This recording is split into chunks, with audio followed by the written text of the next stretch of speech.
Oh wait, what? I guess that you're here. I know it's kind of awkward now because I'm live. Do you know how many stickers I ordered previously? I could check. I don't remember.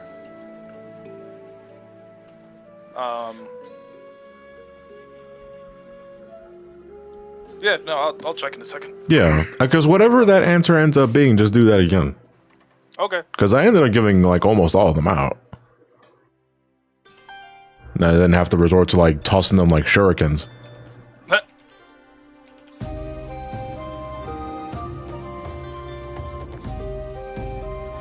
Like we think for the tier 1. More war out of nowhere. Wait, more war? They just watched Fallout. I don't know what that. Oh, so I've heard good things about the Fallout series, despite never playing a game in the series. I should probably rephrase that because you know, my secret, Captain, is I never actually played a video game in my life.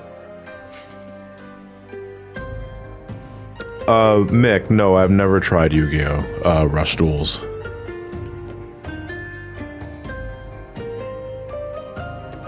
I thought you were just gonna leave it at that for a second, so I've never tried Yu-Gi-Oh! No, that'd be some shit. Probably more than the video game reveal. I am familiar with Yu-Gi-Oh! Omega because before, like, I was introduced to that around the same time Master Duel entered the scene, and for playtesting to theory craft and that sort of shit, I can't think of a better program. It's also what I like to use for GOAT format stuff. But yeah, that's a fantastic program. But most of my friends and I just stick with Master Duel because we like the UI and the graphical effects. Yeah, also the Democrats came to my house and fucking made me lose a round. What a fucked up day.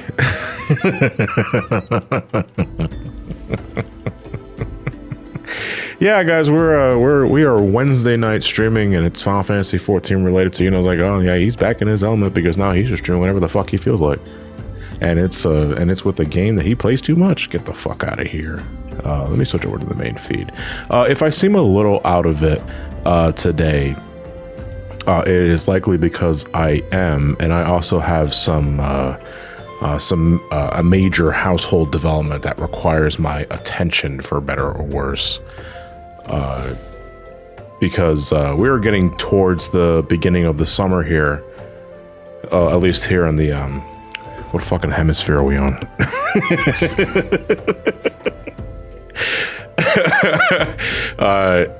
Either way, summer is approaching. And my house has an HVAC system, has a central heating, central air thing, and unfortunately, it's dying, if not completely shot at this point. I just got that news yesterday that my HVAC system is dying. And for those that know their HVACs, knows exactly how fucking expensive it can be to replace those sons of bitches.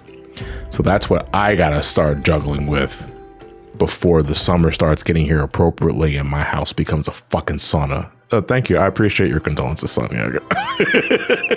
It's like, I'm so sorry for your loss.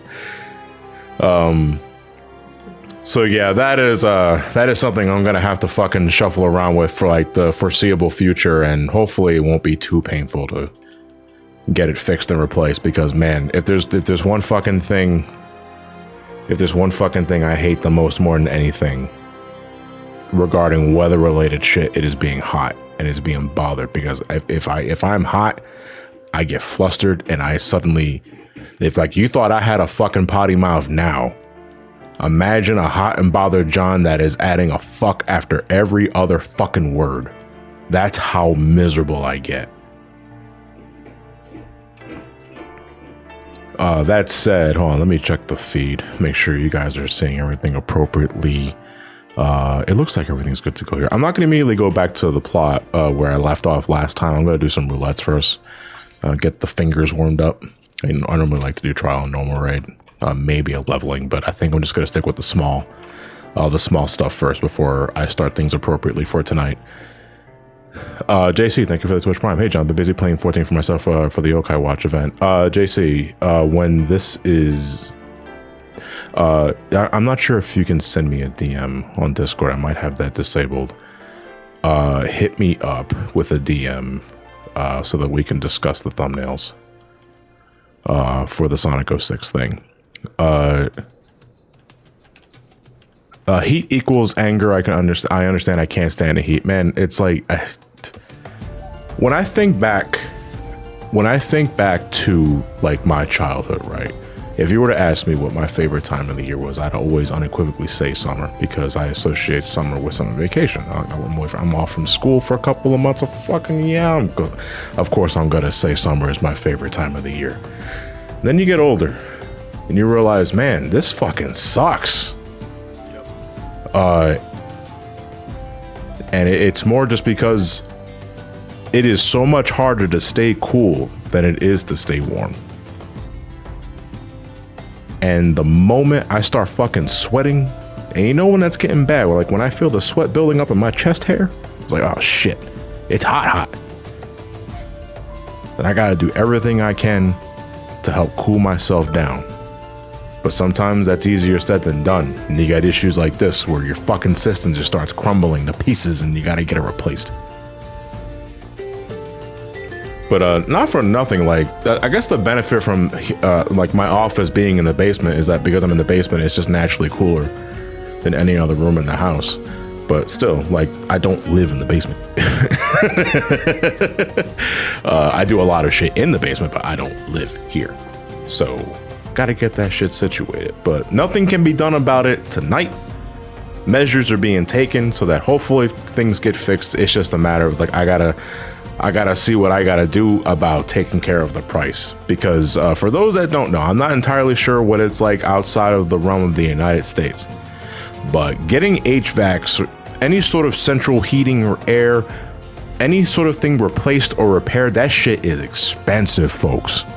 It lasts you a long fucking time, but that shit is expensive to get replaced, repaired, what have you. I don't fucking give a shit.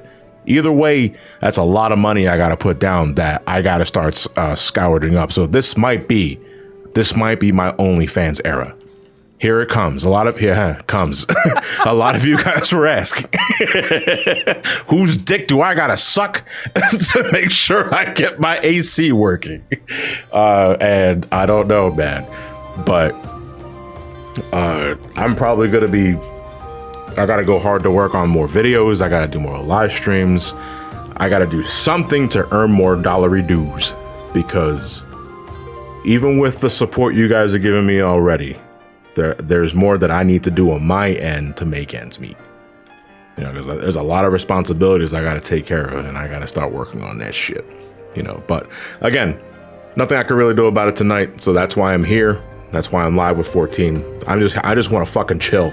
I'm here to veg with a game that I honestly play too much of, but it's whatever. It's Wednesdays. I don't have raids on Wednesdays, so it's fine.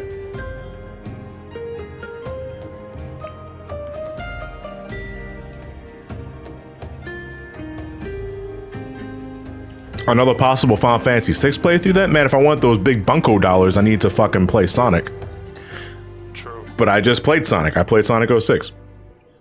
I finished that live stream series last week, so man, I'm fucking done, like, sucking that blue cock for a while. I mean, the end right now is Knuckles, and I'm gonna make a Knuckles video later this week. I hope you guys look forward to it. I just finished rewatching the whole series today, actually, to get the script ready. And the one thing I'll say right now is that the Knuckles series is definitely a different experience when you're watching it by yourself. Instead of group watching it with friends, because there are things that you could pay attention to that you may have missed when you're sharing your thoughts and opinions with, you know, your compatriots and that sort of shit. That said, I'm still hold fast to a lot of opinions that I had day one, but I at least can tell you with more vivid experiences as to why. I watched the Knuckles show 3 times, actually, Xeonordo. I watched it when it originally premiered last week with Nora and Elliot. Then I watched it again with a couple of Discord friends, and then I watched it again for myself today. Do I recommend it? No. But I need to go into further detail for that. I personally don't recommend it. But I wouldn't be able to give you a proper explanation here without gathering my thoughts, like for the video. So all I can ask is just your patience a little longer so that I can properly explain what I mean in the upcoming video proper. I'm shocked they did a Knuckles miniseries and not Tails. I mean, there's room for both. They can technically do miniseries for any character as long as it makes money, and it would, because Sonic fans are pathetic, and I'm speaking as a Sonic fan, for the record. But no, like, I don't mind that Knuckles got a miniseries before, you know, Tails or, no, I was gonna say Sonic, but Sonic's had 2 movies. I spent 30 minutes waiting for a queue for the final boss of Shadowbringers MSQ, and I was left satisfied. But after the scene preceding the final boss, the wait made it morbidly hilarious to me.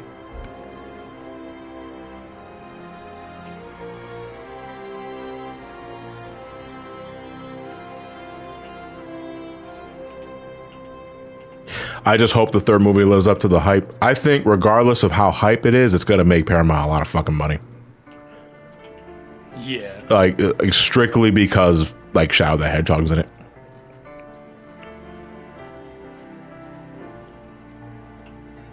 If not, they're done. Doubtful. Not at all.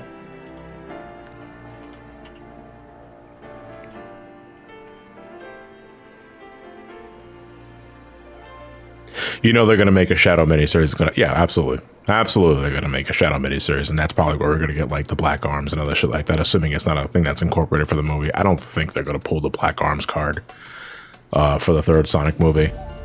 Now, will Shadow get a gun? I don't know if they're gonna give Shadow a piece. They're probably just gonna give him like a sci-fi weapon, you know?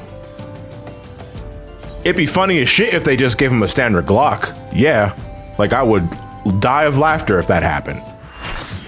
But I don't think they're gonna give him a basic ass firearm. Dude, what the fuck? How many times do I gotta teach you this lesson, old man?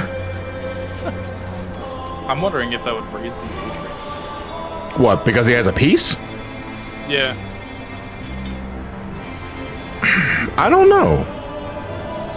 Octopuff Traveler, how fucking dare you? Naka, thank you for the raid party one, by the way, I appreciate it. Were you playing Octopath Traveler? What makes you think that? Afraid that Black Doom will appear in the possible show? No, I don't care. Like I am of the like I am 36 turning 37 years old this year. I don't give a flying fuck who they decide to introduce or bring into whatever Sonic the Hedgehog is nowadays. You know, I'm not the try-hard teenager that I was like 20 years ago. I don't give a fuck.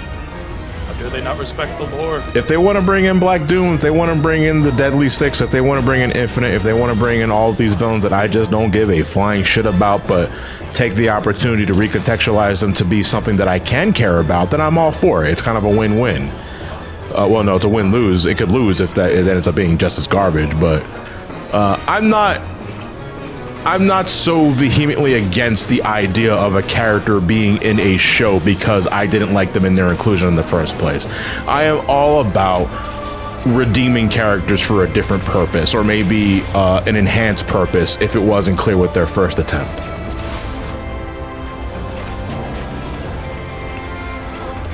Sounds like we have a fake fan chat. Absolutely, which you know means I'm a real one. Suddenly they're doing Sonic Storybook animated shows. Dude, if they were to adapt Sonic and the Black Knight, I would love that, because I already love Sonic and the Black Knight story. So if they could, you know, translate that into a movie or a mini-series, as nonsensical as it might be in the context of the movie series, I don't care. You're 37, bro? I used to watch you when I was 10, I'm 30 and 22 this year. Well, how old? It must be nice. It's fucked up, dude. Because now I'm getting the reverse problem. Because when I was 17, like 18, people tell me, hey, you're in your mid-30s. And I was like, how the fuck am I supposed to take this? But now I get the thing where it's like, oh, dude, you're in your fucking mid to late 30s? What the shit? It's like, yeah, man, in like fucking 3.5 years, I'm gonna be in my 40s. I'm gonna be technically 40 in like 3.5 years. And I'm only like slowly processing that for myself. Although now more than ever, I look in the mirror, my reflection, and besides the fact that I say to myself, you gained weight again, I'm noticing I'm noticing more and more like individual white hairs on my mustache and my beard. My beard specifically too.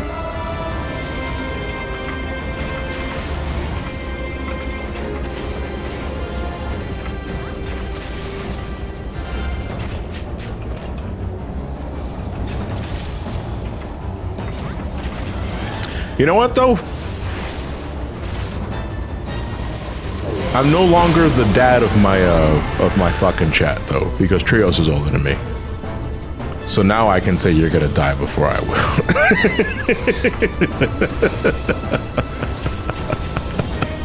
We take those small victories. I think Trios is like, 2 years older than me.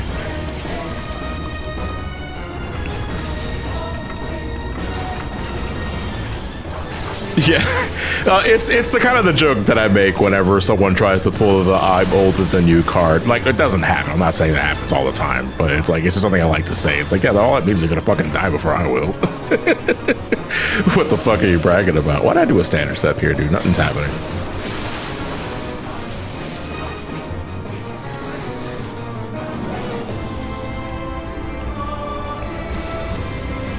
My uncle? My uncle doesn't count. Of course he's older than me.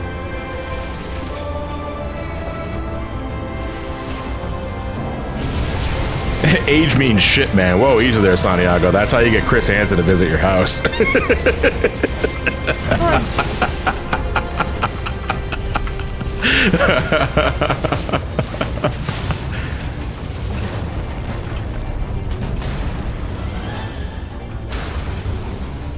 Right. I'm actually going to turn the game down just a bit because I can barely hear Trav. Ah! R. Kelly has entered the chat.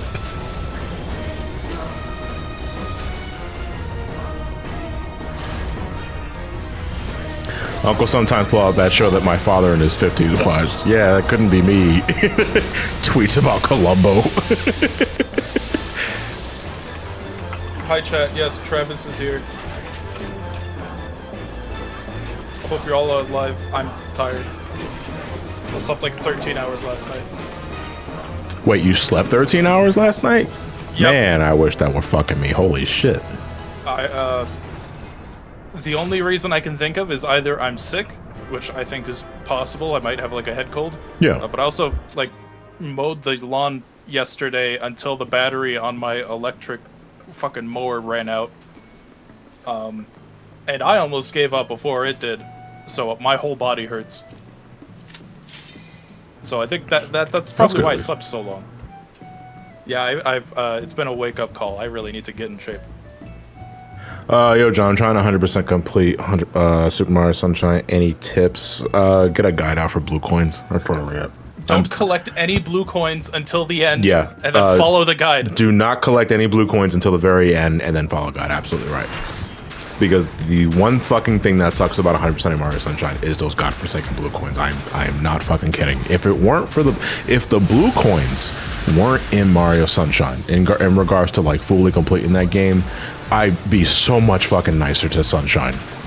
Because legit, I love everything else about Sunshine way more than like Mario 64 for comparison. And I'm saying like Mario 64 is still a fantastic game. It's just, I think Sunshine is better in almost every way except for those fucking blue coins, man.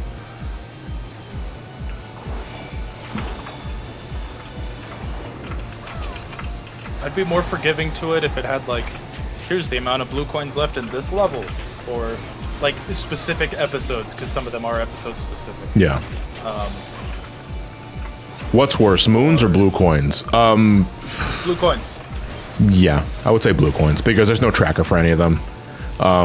You just have to know that they're there, and you have to manually track of which ones you collect and which ones you haven't. The moons, on the other hand, there's a lot of them. There's too many of them, for sure. but there are ways to keep track of them using in-game assets. So the moons in Odyssey just suffer from tedium.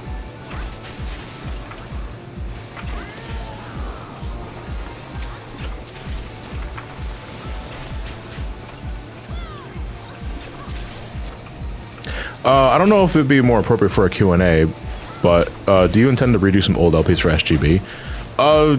I'm not against the idea. I mean, some of them are really old and, quite frankly, dated. I'm not against the idea. It's just that it depends on the game and depends on the interest for me personally. If there's one reason or another that I would want to redo an old Let's Play besides, you know, not using outdated language and other shit like that, it'd be so that we can have playthroughs of much fucking better mic quality. Because more than anything else, that's what drives me nuts the most about our old Let's Plays is that, my god, their voices are like nails on a chalkboard.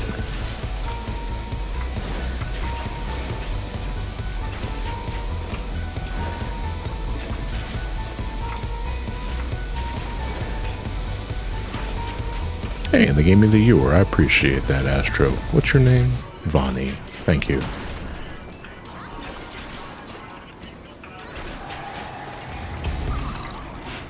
SGB plays Metroid Prime 2 Echoes the Wind. Oh, see, now we're getting into where you're going to play such and such, and I might as well just say eventually for everything else that comes out of everyone's mouth at this point. Because, much like when I get requests for reviewing games, when we get requests for reviewing, well, Let's Playing SGB stuff, I always tell them eventually. That bomb could have been in a different spot, but whatever. This should be fine.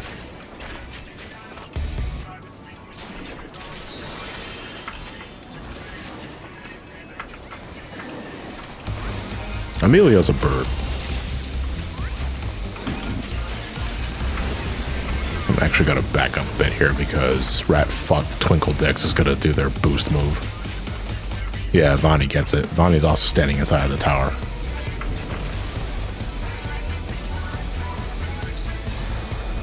Oh my god, no one's going to the purple goop. 2/3 of this party is about to eat shit. There's one, there's two, there's three. They're dropping like flies.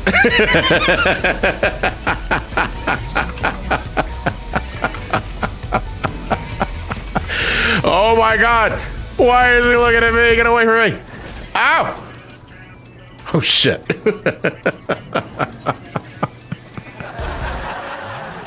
Yeah. Hold on, I gotta be the mentor here in the chat.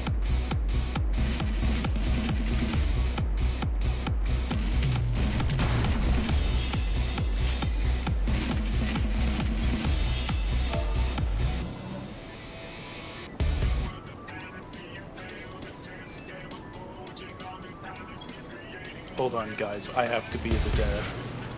So what happened there was Ratfuck.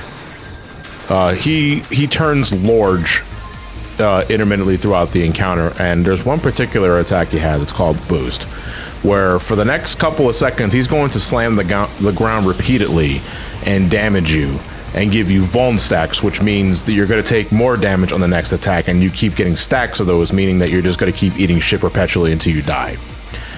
And the way to avoid this is that you head to the center module to activate the juice, the purple juice specifically in this case, because dunking yourself in the purple drink turns you into a bird. And birds fly, and they're above the ground. So the earthquakes that emit from Boost can't touch you. So that's how you're supposed to avoid that attack. Half of the party didn't know that. Hell no, I would say more than half of the party. 6 players didn't know that, and half of the player base just died while the tanks were delaying the inevitable. That's not the only mechanic of this fight. There is also bombs away, where the dude will summon a bunch of cartoonish looking bombs. You have to dunk yourself in the red juice to become Monkey, and then as Monkey, you swat the bombs away. Fen, why would you put that directly on top of the puddle where we have to become Monkey? Because now look what's going to happen, right? We're going to activate the juice, and now I gotta take a bleeding because your dumbass put a fucking puddle on top of the red juice.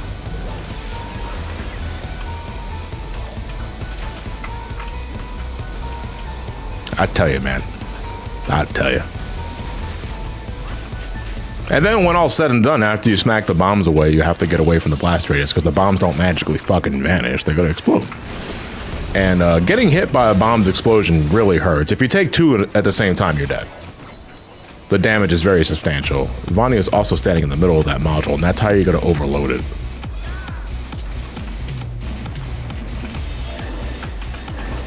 I gotta beat that again.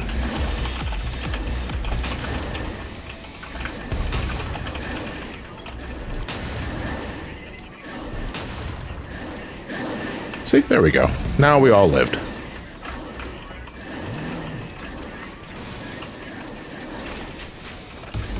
Getting hit by explosions hurt? Absolutely. And if anyone tells you otherwise, you should probably follow close behind them.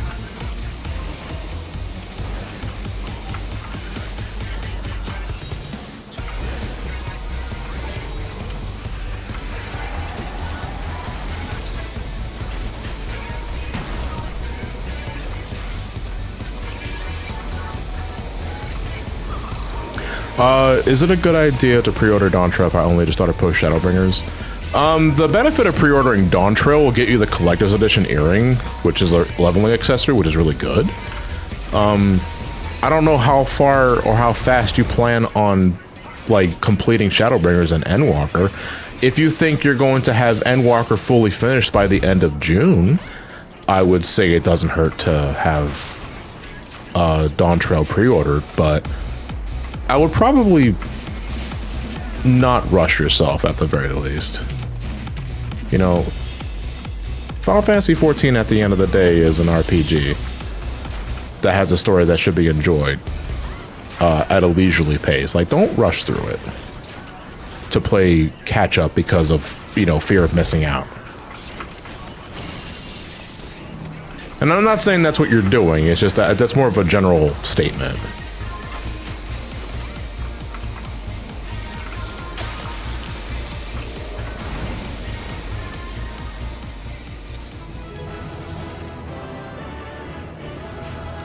I'm actually going to wait and collect all these items, because normally, especially with Ramani, I'm not giving you the comp. I like to collect all the little trinkets that are way outdated by this point, but you can trade these in for seals. Or you can desynth them to level up your desynth. Because between the end of Heavensward, oh, thank you. Between the end of Heavensward and the beginning of Stormblood, I've been doing roulettes with Ramani for like almost on a daily basis. And when I do normal raid stuff, it's always Alexander stuff, because that's all I have unlocked with Ramani.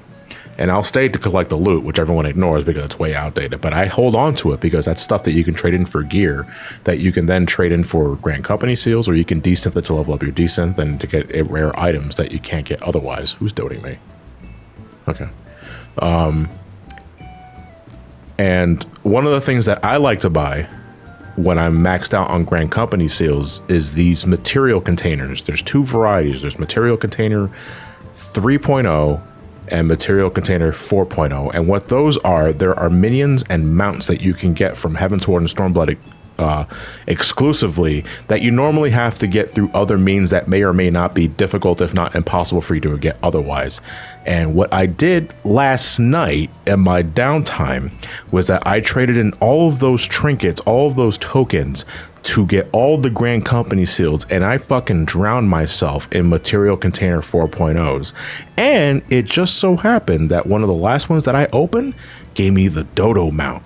Now, this is a mount that goes on the market board for like 3 million gil. It's not cheap, but it's also not the most expensive mount you can get there. But the Dodo mount is normally a mount you can only get by completing Heaven on High. Now, that is the Stormblood Deep Dungeon. You remember Heavensward, we had the Palace of the Dead, which was the 200 floor roguelike dungeon crawler.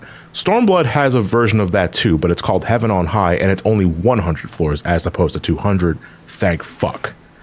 But a potential prize you can get from like the loot that you can get there is the Dodo mount. But I managed to pull it out from that material loot box that I got, and I love the dodo mount. If not just because of that dopey looking fucking face, if not because of its rotund body, it's because you look so goofy when you're riding this thing. Look how fucking far my legs stretch out when I'm riding this thing. This is my new best friend, right next to the little crab mount that I have, because this right here is going to be probably the primo mount I'm going to be using for the remainder of the expansion next to my crab mount. I'm assuming this person here is watching the stream. Is that what's playing in the boombox? On the back of the dodo. It's your okay. discount chocobo music. Yeah, absolutely. I see. Okay, it's Triforce Attic in the chat. Thank you very much. Don't dope me. You don't know where I've been. That said, let me see. I already did trial. I did no more raid. I think we're good to go for the story. So, all right, when we last left off, we started Stormblood proper. And then we got to Rauga's Reach, and then we had our introduction to our main villain of Stormblood, and that's Xenos. And now we've rowed a boat to depart towards Kugane, which is our second major area of Stormblood. Pat, thank you for the raid. Party of 12. Sharpedo VPN, a sponsor in my Twitch chat, and I don't see a single fucking cent out of that. Are you high? Yes. But I left really things off by visiting Kugane, and then I immediately ended the last session there. So we're going to resume where we left off previously. And we're going to... What the fuck is this? Honey dragon fruit? Wait. Is this like the bis for dancer?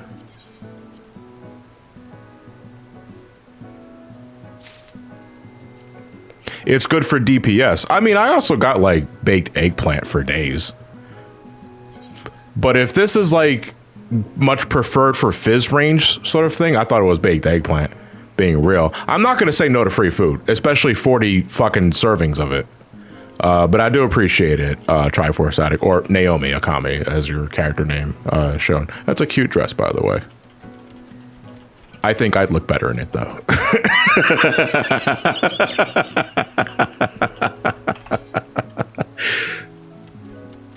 All right, so let me go back to Kugane.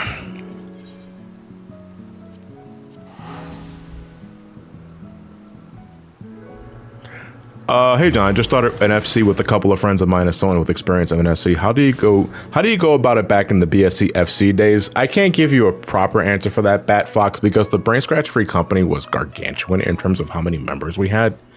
So all I can really say, just for maintaining a good, etiquette with your free company, is just make sure you guys keep in touch with each other. Make sure you guys do content. Make sure you guys use the free company chat to say hello, keep in touch, that sort of thing, and don't just go the silent treatment. That's all I say. If you're insistent on creating a free company, just make sure you're paying attention to your members, that sort of thing. Make sure that your friends are actually doing shit together, and I guarantee you it'll be much better. How's it going, guys? Fucking losers! Imagine following a fucking streamer because they're live on Twitch. Where the fuck am I going? Rolling up to the city with your fucking entourage. So, off screen, I have attuned to every Aetheryte in Kugane, so I can literally teleport anywhere I want that's available. But I did not do MSQ because I don't do that off screen, of course. Oh, I did not talk to the Falcon Porter. I'm going to talk to you now to enable that, and then we are going to continue on our merry business. How's it going, everybody? What did I miss?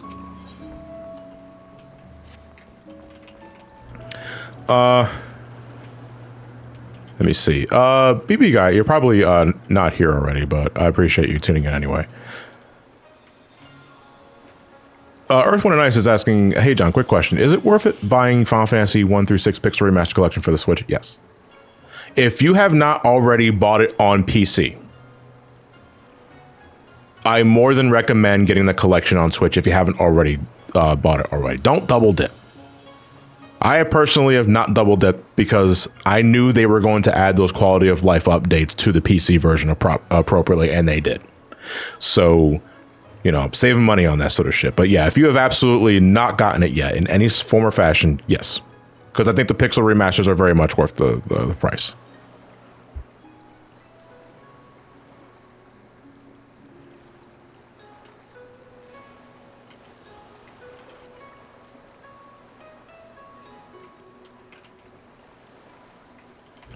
Pixel Remaster is like a really good way to play the original Famicom Final Fantasy III. I would argue it's the best version of the game now. I guess it's the best version to play the Final Fantasy II OG, even though that game has a lot of fundamental issues. But I don't know for sure because I have not played the whole game completely again for the Pixel Remaster because I don't want anything to do with OG Final Fantasy II. But you know, you also got a really good version to play with Final Fantasy 1, 4 is okay, and 5 Pixel Remaster I think probably got the best glow up next to 6. 5 Pixel Remaster is fantastic.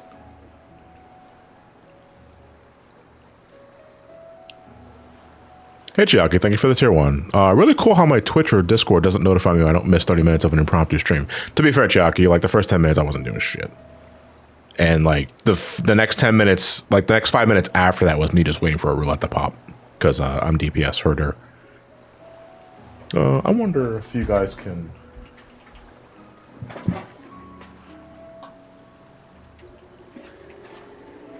Gonna turn the fan up a little. That's above my head. Not sure if you guys can hear that white noise. That's not Trav. Oh shit, sorry. God, you too? You want to communicate? You want to go?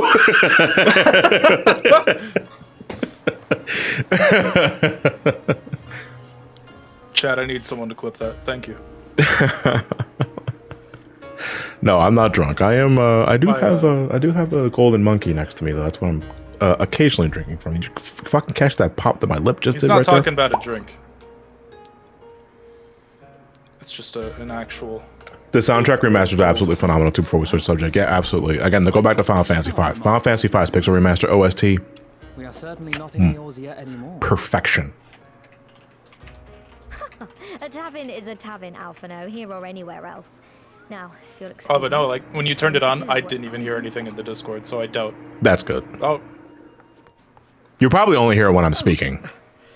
Yeah, I was just gonna say, wait, hold on, now I hear it, but that's okay. Whatever.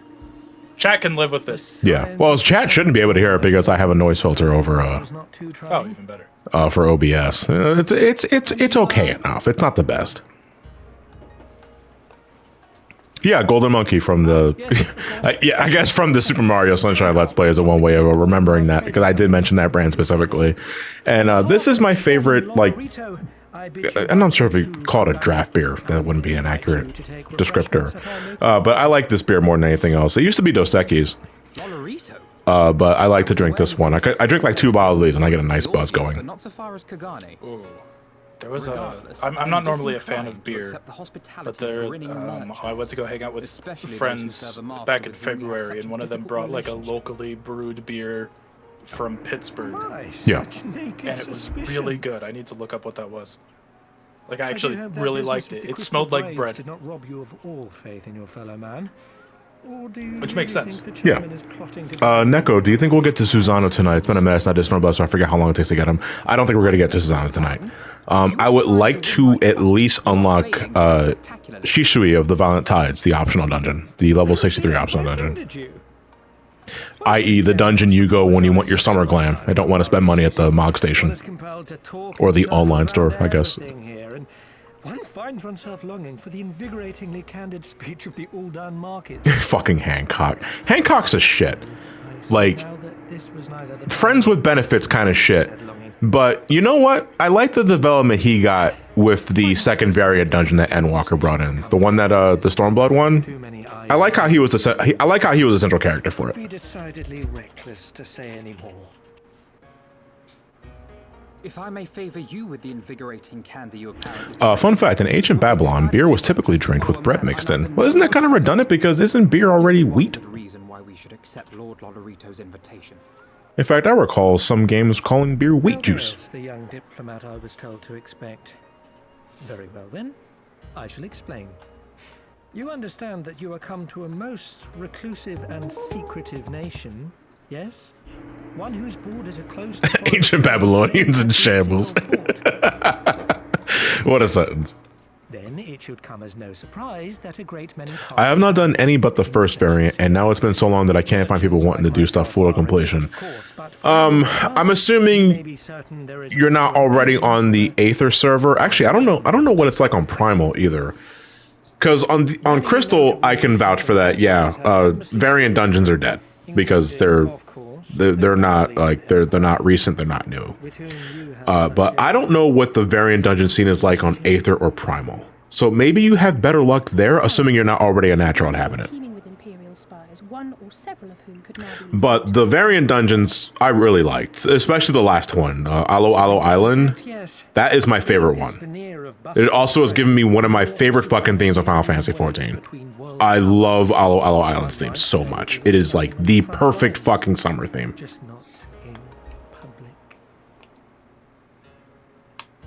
Okay, so you're from Sargentana, so you're naturally from Aether. Okay, and if you're saying the scene is dead for the moment, then yeah, maybe you're probably just better off doing it solo, which you can do. You know, the game does give you the option of running it solo, but man, it's boring when you're going by yourself.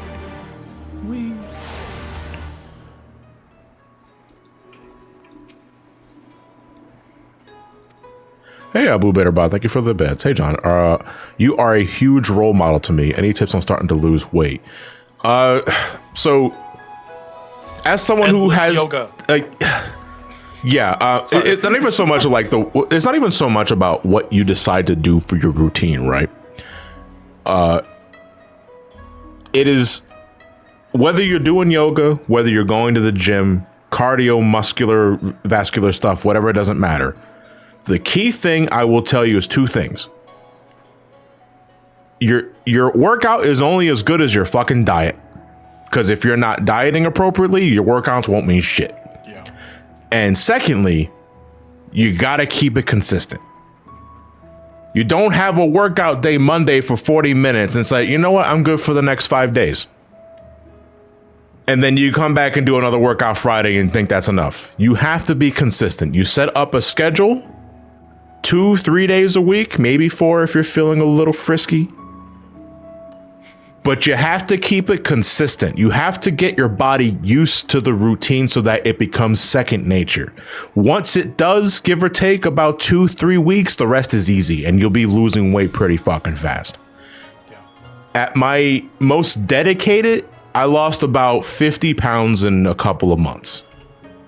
Holy shit. And I felt pretty fucking good about myself. Now, I gained some of that weight back, but that happens to everybody. That's a natural part of life. But at least I know that I can do it. So that if I can do it, you can do it. This beer is delicious. And I know they weren't asking for the cohort's opinions on how to lose weight, but I'm going to chime in too. Part of it is also, for me at least, I'm a stress eater. If I'm not doing well, I tend to put on weight if my mental health isn't doing too great. And part of that is just like I don't want to say don't bother trying to lose weight, but I do want to say like your mental health is important, and it could be worth trying to look into fixing your mental health before you look into weight loss. Because like I got into it for a bit. I got down to 200, the lightest I've ever been. Well, in my adult life, I should say. I was not born 200. God damn! That's one big baby, man. I thought the baby came out sideways. No, that baby just thick. Like, holy shit. Anyway. No, but it wasn't until, like, even before I started going to therapy, just, like, taking the time to look into, like, all right, why am I like this? Why do I have these issues? Did help me get into a better state where I'm able to stress eat less, able to cooking also was a good one. It's very therapeutic for me, and I love just working with raw vegetables, making a soup. Usually a lot less calories than going to Taco Bell. Yeah, and it's also way less expensive too. Yeah, dude, man, you want to know, like, I finally had my coming to Jesus moment when regarding like food delivery apps and shit like that. Oh my god. Because like I like Chipotle. I do. Yeah. I like Chipotle, where I would call it endearingly Chipotle. But one day last week, it was just Elliot and I. We were working on something in the house. I was like, I'm going to order some Chipotle. 2 fucking meals. Full, and the end tally for it was $75 for what we wanted. $75 for 2 people. I did not complete that order because I said that is fucking absurd. I'm going to walk to that Chipotle, which is a bit of a walk.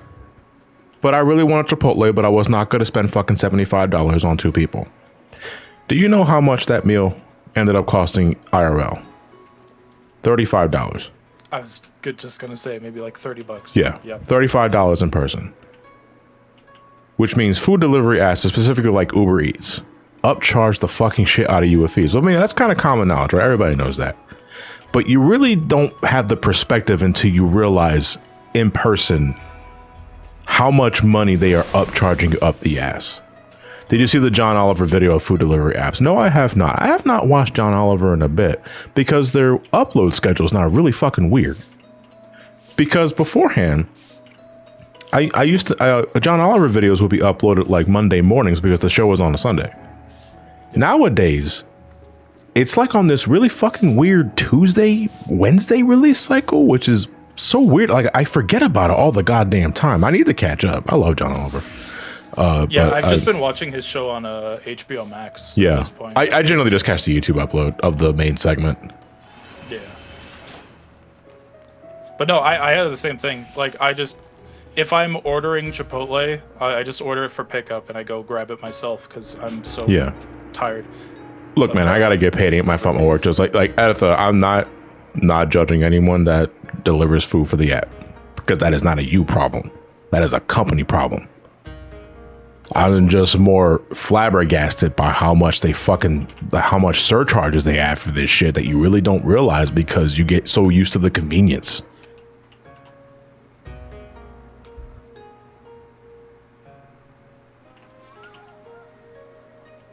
Yeah, no one should be directing their anger at the individual deliverer boys. Yeah, unless they have a gun. Deliverer boys, girls, and enemies. I don't discriminate. Also, unless they have a gun, I do discriminate there. But yeah, no, your frustration should be in the business running. 3 more things. 1, is there a way I can send you a video and give your opinions on how to improve? 2, did you see the new Lego Sonic sets? 3, as an animator, what are your thoughts on Steven Universe? So for the first question, I can't guarantee that I'll see anything because I do get asked to look at things a lot. So I'm going to be completely honest with you. I'm probably not going to be able to see it or take the time for it because I'm worried about my own things right now. That said, I wish you the best of luck with whatever you decide to pursue. 2, the Lego Sonic. I'm not a Lego person, so whatever Lego decides to release doesn't really interest me. And as an animator, what are your thoughts on Steven Universe? I don't enjoy Steven Universe as an animator. I just enjoy Steven Universe as a fan of animation. That said, Steven Universe is garbage, and here's a 2-hour video as to why. No, I love Steven Universe. I wish Steven Universe took a different direction, or at least handled things a little differently towards the tail end of the initial run. And I haven't not watched Future at all still, to this day. And from what I understand, I'm not missing terribly much of Future. I'm still going to watch it at some point or another. But I very much enjoyed my journey with Steven Universe, and I'd recommend it. It's a slow burn, like a very slow burn, but it is very much worth the wait. Yeah, I couldn't get into it, but I've heard that it gets better, so I'll give it another shot. Yeah, it's just it's a tough fucking first season. Yeah, because it's the standard Saturday morning cartoon that doesn't really get into the juicy bits until later.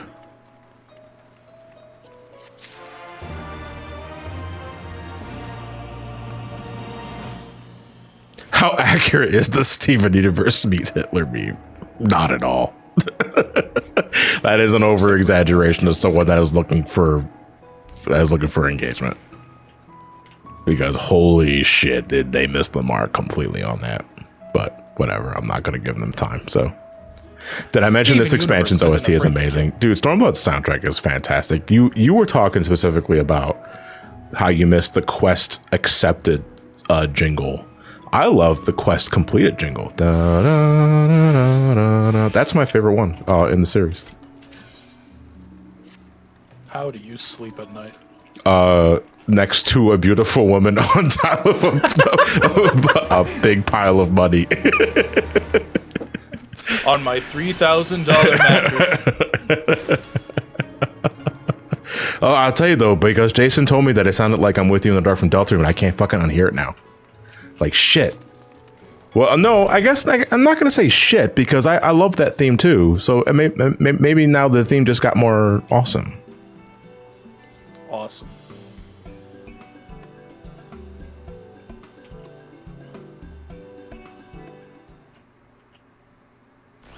Yeah, seriously, Blue Blader bot, if they haven't left the chat already, I do wish you the best with whatever you decide to pursue in the realm of video creation, YouTube, TikTok, whatever have it. I don't know what the fucking like new hotness is. If people do even say new hotness. But I wish you the best of luck with whatever you decide to do, and don't give up on yourself if you don't see the results that you wanted to immediately. It is a marathon, it is not a sprint. Especially if you're trying to make like a living off of it or some other shit. I don't know. Yeah. Like, I've been falling into this pit of like, man, I feel like I should have totally crossed 100,000 subs by now. Don't know what the fuck's taking so long. But then I gotta realize, like, that's not why I'm doing this. Yeah. Those are obviously there's nothing it's healthy to set goals for yourself. There's nothing wrong with setting goals for yourself, but don't make that your entire identity. You know, because then to me you're no different than those 15-minute folks who's like, can we get this video to 5,000 likes so that we can upload the next video? Because at that point it's not about what the video itself, it's about reaching a goal or a threshold. It's very shallow. Your purpose here also happens to coincide with our own interests. That is, assuming you are come to aid the Doman Liberation Front. If we hit 20,000 likes, I will release my editors from prison. To offer a denial. You have the right. Just kidding. To be specific, we are coming in search of our Actually, hold on one second. I'm blanking on the fucking jingles from Shadowbringers. Because I know the accepted one is what the fuck is the quest complete one? There it was. It was on the tip of my tongue. However, they encountered difficulties securing passage across the Ruby Sea. Just kidding, I don't have editors. No, I have Elliot. Elliot edits my videos. And he's in prison, and I intend to keep him. Forgive me. Ooh, all Endwalker relics obtained, all Mandeville weapons, all come on, like there's no bragging about the Mandeville weapons. You spent tomes. All the Lodestar tools, and I say that's something to brag about. Lodestar tools, because like that takes a lot of effort. The deed be done. Now back to the remaining 4 Zodiac weapons. My fucking god, you're a loser, but you're a loser that I'm cheering for, because I too have also grinded Zodiac weapons entirely. I think I've only made 3, but that means I've done books phase 3 times, like, and fucking hell. What was the complete quest music you mentioned again, John? I was talking about Shadowbringers, because Shadowbringers quest complete music I'm blanking on. Or Doma, being controlled since antiquity by a third party, namely the Confederacy.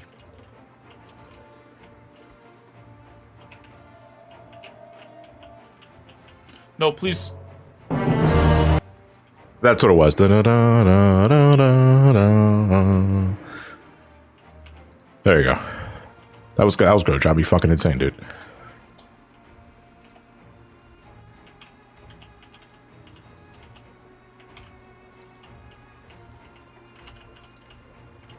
Holy fuck, Hancock's taking a long fucking time. Oh, because I clicked off the screen. That's why. Now, as I'm sure you are aware, Garlemald conquered Doma some 25 years past, at which time the Empire saw no value in controlling the Ruby Sea. And thus did they. Honestly, like when we get into some of the, because we're talking about like the kind of content that Stormblood offers that remains like the reason why like the expansion itself in terms of content remains peak for me. I mentioned all those things that I listed off, like the raids, the Alliance stuff, Eureka, Heaven on High. ultimate encounters. I completely fucking neglect to mention the four lords, dude. We're gonna fight Byakuya, Suzaku, Seiryu. We get Hell's Lid. Dude, like, the content of Stormblood is unmatched to like how much they threw into this shit, dude. Like, regardless of what you feel about the story, Stormblood is just fucking fun to play, dude. No wonder they struggled to secure passage to Doma. What captain would risk such a journey given the circumstances?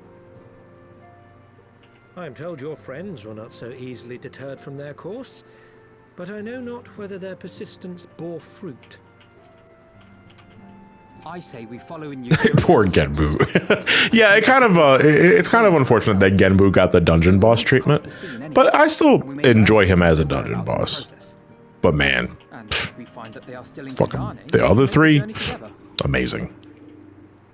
In that case, Great fucking music too. Again, that just goes into like, they went so hard with Stormblood, like everywhere. the chairman was most insistent that I aid you. Like they were like, I like to think that like they were so deeply appreciative of just how well Heaven's Well. I forgot that fucking Hancock gave me the "I poisoned your soup" smile in the middle of that cutscene.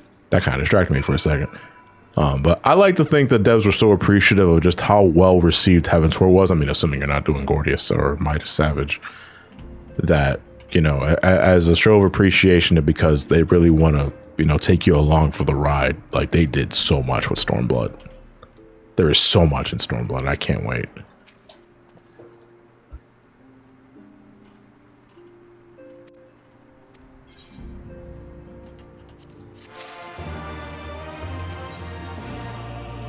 A good samurai is hard to find. What do we get with the level 61 quest with this one again? Do we get the gear already, or am I thinking of something else?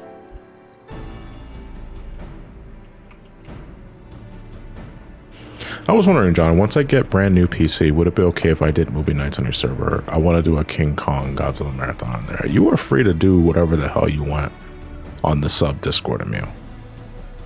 The way I look at it, if you're paying to be in there in the first place, outside of just supporting me, you should be able to do whatever the fuck you want on that server, as long as it's, you know, legal. And don't commit crimes. Yeah, just don't do a crime in the subject. That's all I fucking ask. But if you want to host a movie night with whatever the fuck you want to do, you go right ahead. I don't give a fuck. Ladies and gentlemen, please do not commit crimes in the Nut Shack. It's a sub shack. The Nut Shack is the other one. The Nut Shack is what I'm going to open when I do that OnlyFans shit I was talking about, man. I need my AC fixed. Fix your AC with this one easy step. I'm going to say, Alphano, you're a fantastic artist, but I think you need to work on your facial anatomy. We're just calling out people in chat? No, I'm talking about Alphano right now. You know, like the facial structure he did for Gosetsu was on point, but he made Yugiri look like a fucking 50-year-old MILF. I thought we were just criticizing people in chat. No. Like, bro, this is not what young artists need. You know who started getting into art? And maybe he already told you, Elliot. Really? Yeah, he bought himself a sketch pad a couple of days ago. He started I feel like doodling. he did tell me that, and I yeah, totally he started doodling. Good for him. Yeah, like seriously, I hope he continues on with it, and that's not just like a fucking phase.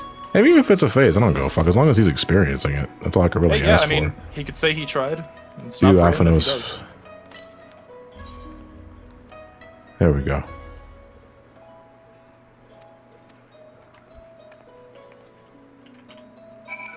Probably because they forgave his debts. Ah, that's better. I can ride a bike again. You know, just take a load off. Then he starts doing commissions for furries. Hey man, if it fucking pays the bills, go right the fuck ahead. That's literally my side hustle. I was gonna say. Literally have a furry I'm artist being more right here. open about it. Yeah, I was gonna say, is literally have a furry artist here. And speaking as someone who used to do that shit in college in the mid-aughts, the money's real. But that's not what I wanted to pursue, so I stopped doing it. To be fair, it's not really something I want to pursue either, but I need money. Is it because it's not what you had in mind for, like, goals in life and that sort of shit? It's literally the reason I started a YouTube channel. Yeah. Like, it's like, I want to explore other avenues of creativity. Yeah, yeah. And now that's my main form of income. But sometimes I need more. Yeah. You want more for something that you feel doesn't take the same kind of effort. Yeah. I mean, I say that, but if someone asked me to doodle something, I'd be panicking my ass off.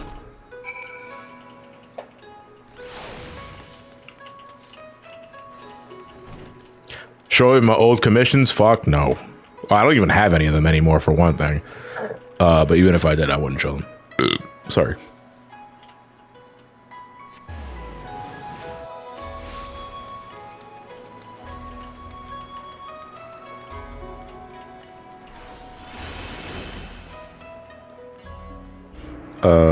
Oh wait, you're the hunts person. So let me talk to you to unlock the hunts, well, at least the first tier of hunts, for Stormblood, so I can do this whenever I happen to come across a hunt. Did someone say birds? No. Birds? No.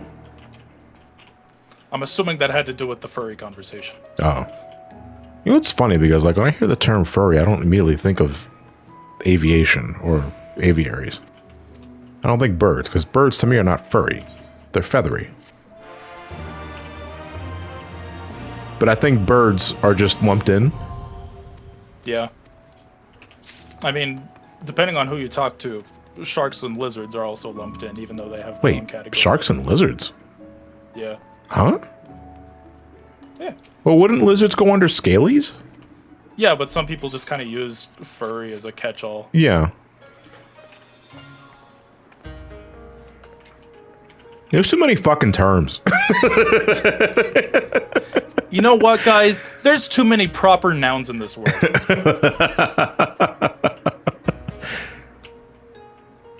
So why did they go from Centurio Seals for Heavensward and Stormblood and then sacks of nuts for Shadowbringers and Endwalker?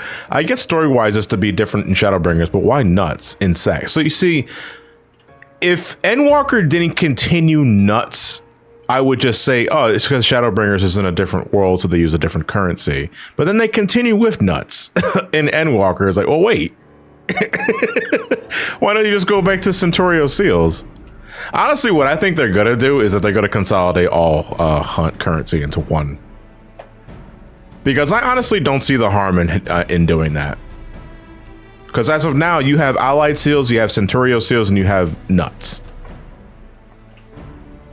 And they're all currency you get from doing hunts. So I think there's no harm in consolidating it and making like one homogenized currency. Unless there's something like I'm completely ignoring. I'm not entirely sure. It's pronounced homogeneous. I'm sorry. They're also thrown into the furry umbrella. Oh, wait, can I already do this? Yeah, because I'm level 64. And you need to be level 63 to do this.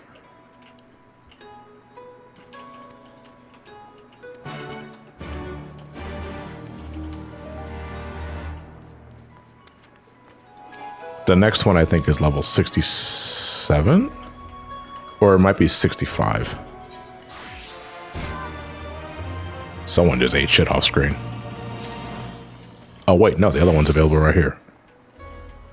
What the fuck? Why do I gotta do this like so many goddamn times in a row? All right, so here's the thing. I'm gonna accept this quest, but because I'm not level 64, the quest mark is gonna be red. So I'm gonna have to switch to one of my higher level classes to unlock this.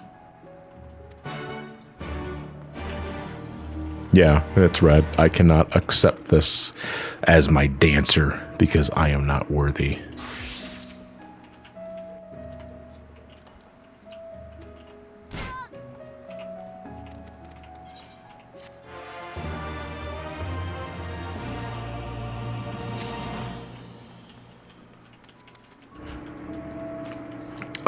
Puno 699, hey John, I love you. Now say it back. Absolutely not. You're a stranger.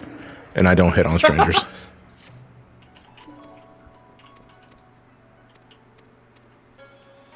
Didn't your mom ever tell you about stranger danger? Come on, man. You might as well just tell me get inside the white fucking van. I got candy.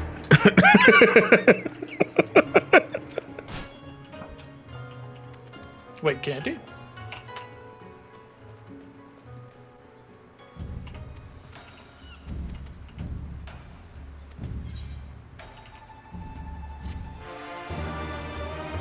Yeah, that's true. Like, what if there's something they actually do have candy? I can't take that chance. No, me, I gotta take that chance. Okay, cool. We're done with our little fucking game of, like, hunt dancing. So let me go back to the dancer. There we go. Okay. What else is here? I Dream of Shirogane. Oh, is that the housing-related stuff? I think it is.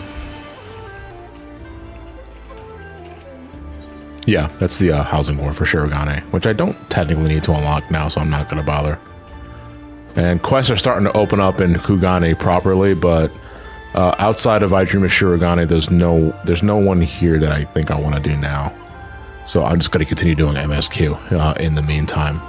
I have to show the sketch off to different NPCs to see if they recognize the two characters. And there's also a ton of shit that I have to do off screen now that I'm actually in Stormblood related areas. Oh right, there's no Aetheryte in the center of this AoE, so I have to manually travel there. Well, that's fine. I'm Dancer. I have Peloton.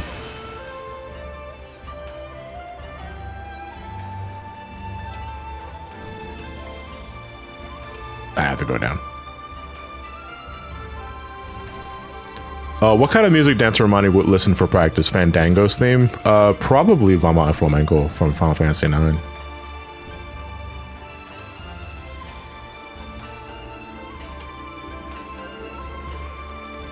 I remember like 2 of these folks being in really fucking awkward locations.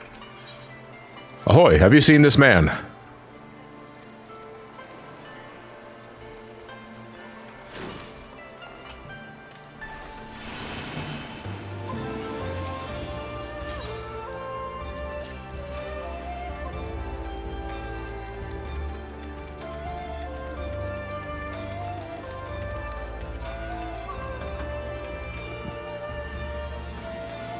I can't wait to show somebody this thing and there's a happy dancing Pete. He dances for nickels.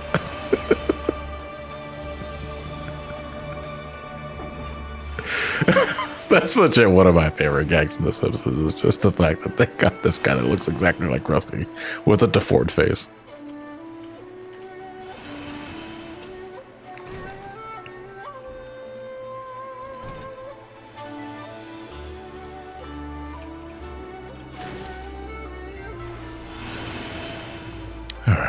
According to my map, this person's below me. But where? Probably down here. Over here, maybe? No, I have to go further. It is what? No, it's not with the Hanish Spice Trader.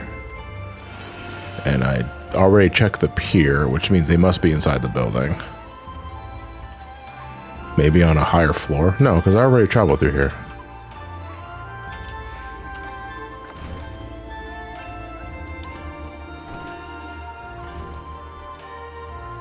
Oh, wait, here we go. I think we have to go up here. The short pier, yeah. My fucking ass, it's short. I'm short. That's all I got. I don't have a punchline for any of that. I always forget where this dipshit's at. And I'm only saying dipshit because I'm bitter.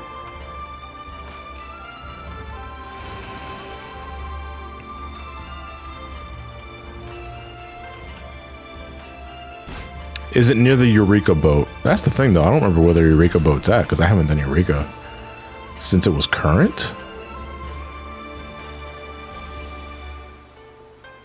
There's only so many areas I can go, so it has to be. No, it's in a different. It's in this elevation.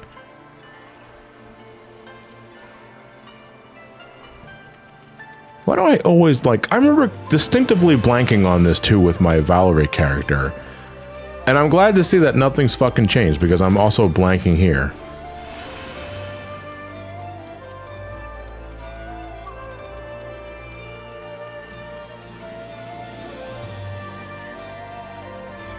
And if it's not outside, it has to be in a building. Yeah, it's gotta be in here because I feel I definitely would have seen the dude by now.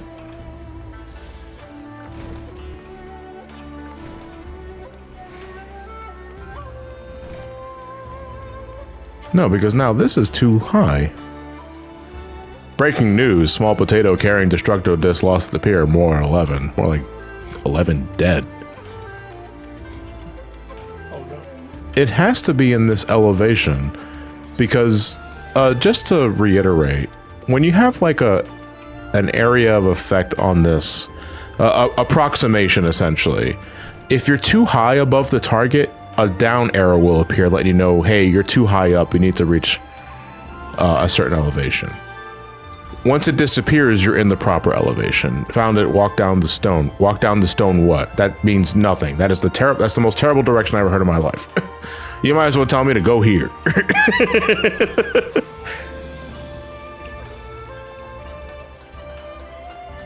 Do you know how to post coordinates, Blue Dino?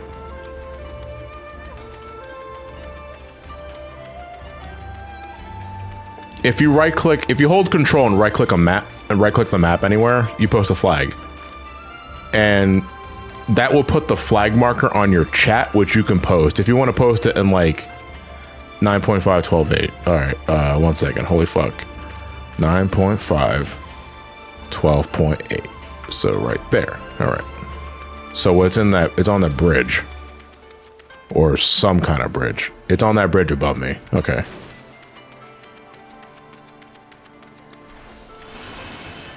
Don't put it in piss chat.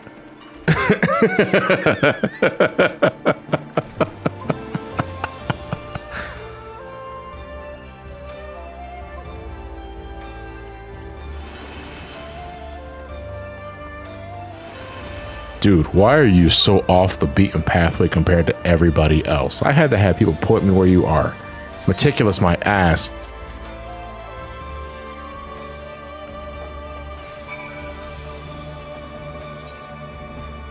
What the fuck? Fuck, it just fashioned me a teleport over there. I got the 100 kill, I can spend it. If it pisses you off, it works. Oh, if that's why people use piss chat. To elicit a negative response. This chat color is the piss.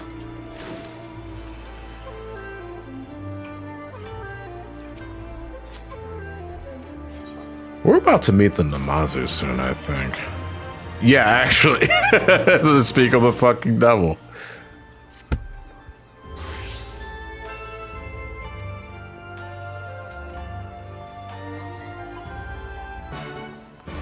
So, general consensus of the Namazu, they're basically a race of catfish.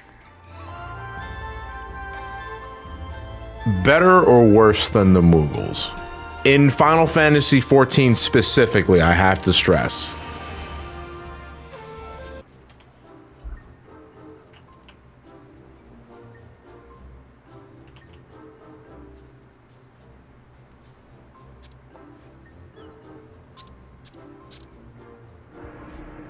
Because I personally, I don't hate the Namazu. In fact, I think they're too similar to the Mughal bit of Heavensward where, hey, these guys are pricks and are selfish and only look out for each other. And then they kind of run that gimmick again, you know? But, you know, they make funny squeaky noises when they walk. So that's got to be some kind of quality.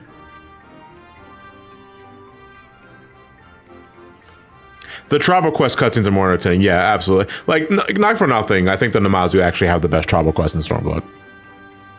Because I like the story of, like, trying to avert their fate of dying. You get a lot of kooky cutscenes to go with it. And if you want to do enough ranks, you get the old dance. Which is a low-key favorite dance of mine. That's essentially like the chicken dance. Because it's like you do a little T-pose. Then you do this. And then your arms stretch out again. I like doing that.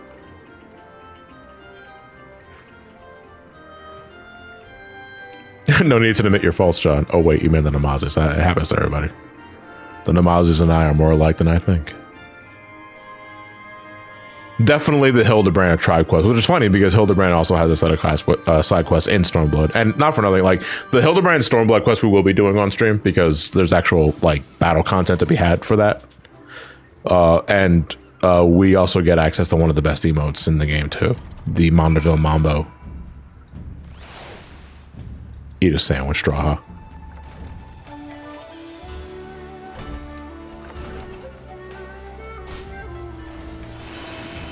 You never got it. What are you waiting for? Stormblood Hildebrand's great.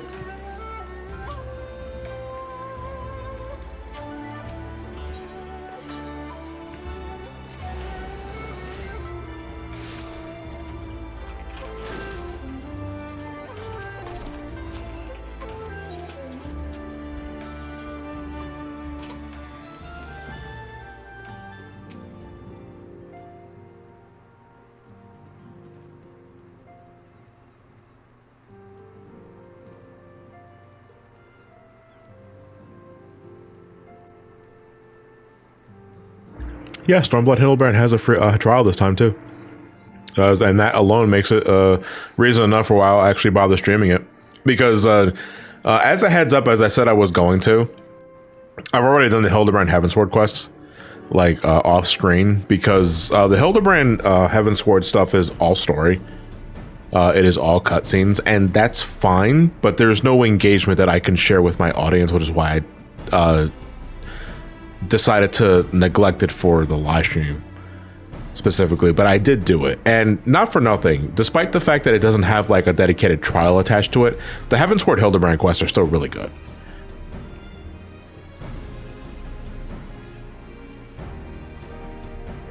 It's just that I think compared to A Realm Reborn, Stormblood, and especially Endwalker, because I think Endwalker Hildebrand is the best, Heavensward is distinctively lacking more engaging content. It's just more for the yucks, more than anything else.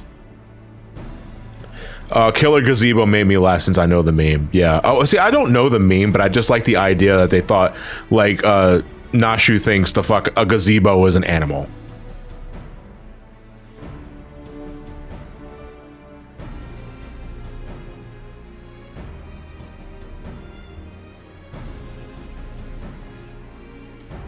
The cutscene where the Dragoon does the El Dragon dive and then goes comatose from jumping too high is the best cutscene. Yeah, because that guy's old as fuck. I love the fact that those three knights specifically, when they get their youth back, do the old-fashioned Final Fantasy VII Knights of the Round animation.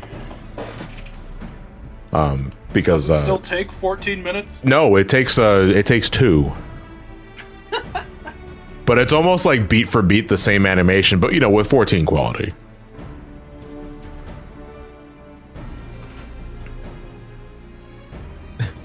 If we ever get a Final Fantasy VII raid boss, I want it to be a 4th fight. First phase is a hell house. Second savage phase is a man-eating gazebo. It's got teeth planted on every pillar of the gazebo. We'll make it work, man. So fun fact, in a D&D campaign, someone told their party there was a gazebo. A player thought it was a monster and instead of attacking it, the DM just went, fuck it. I would just say, it's a gazebo.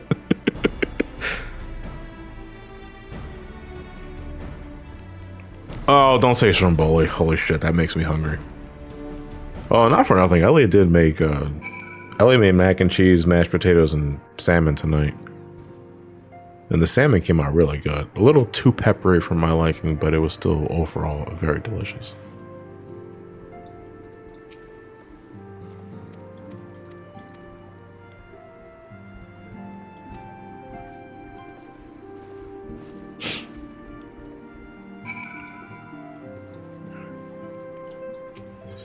Like, I'm a guy that likes to cook, but Elliot is also just a much better fucking cook than I am. But he likes Cat in the Hat, so, you know, his skills are invalidated.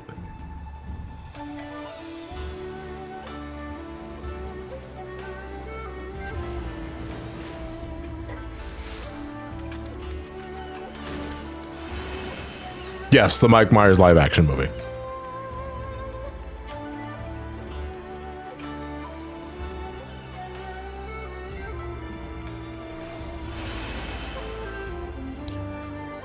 It is a good movie. No, it's not. It is absolutely not. It is not a good movie at all. Any person that says they like that movie, they tell me they also tell me that they watch it while high. It's like, oh, well, I wonder if that does a lot of the fucking heavy lifting, huh? It's true, chat. Last time I was over at their place, he got me high and made me watch it. Elliot, not John. It was good. Well, hold on, he got you high. What the fuck? Yeah. He was like, "Do you want to get high and watch Cat in the Hat?" He looked at you. He was like, "Get us." That is, you said C, and then you guys watched Cat in the Hat, and it's like, holy fuck. Like, yeah, it makes it more enjoyable, but I also know I would not watch this sober. No, you see, I would disagree there, Santiago. I think the Grinch, the live action Grinch, is legitimately a good movie. Like, you don't need to be under any sort of substance to enjoy it.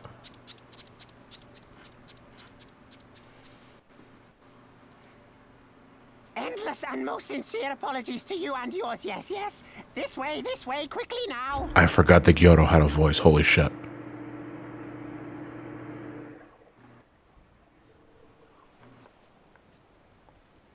It's really rare that we actually get voiced Namazu.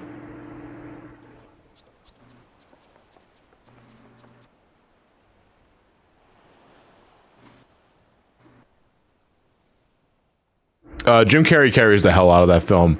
Yes, he does, but to be fair, he is the reason why you're watching it. Mm-hmm. Well, at least he was the reason I was watching it, you know? Enough. Where are you taking us? Where is the ship? There is a reason.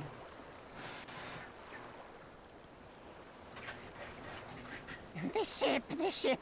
So very sorry to inform you, yes. Long before was it pledged to another.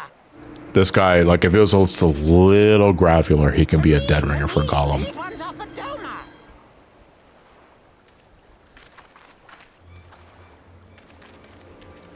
He's already fucking on his traitorous bullshit. Led us directly to a Garlean Empire trap. I knew it couldn't be this simple. Nothing personal, yes. Just business. I'm going to fucking kick you in the dick. Then business is about to take a turn for the worse.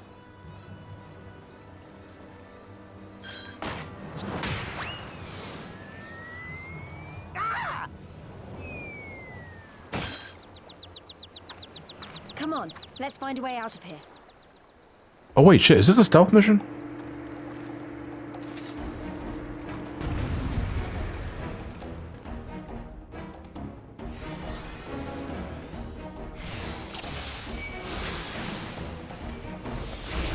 You can't harm me, I'm the gingerbread man.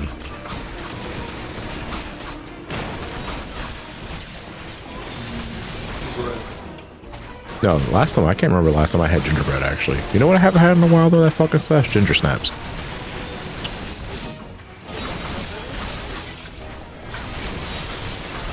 Like, it's not my preferred cookie.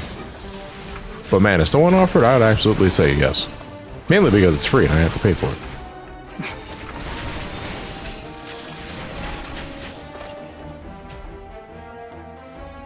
I mean, I could be a fucking cheapskate at times, but if someone offered me free eats, I ain't gonna say no.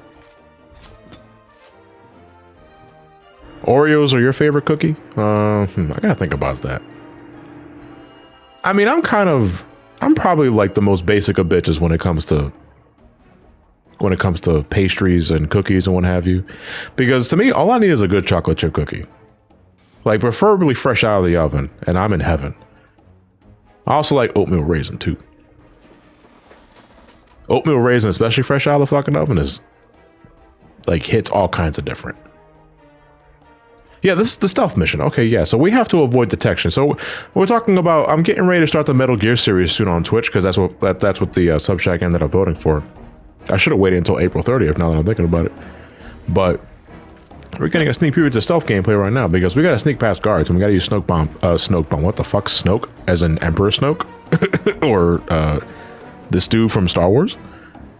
We have to pop smoke screens to become invisible.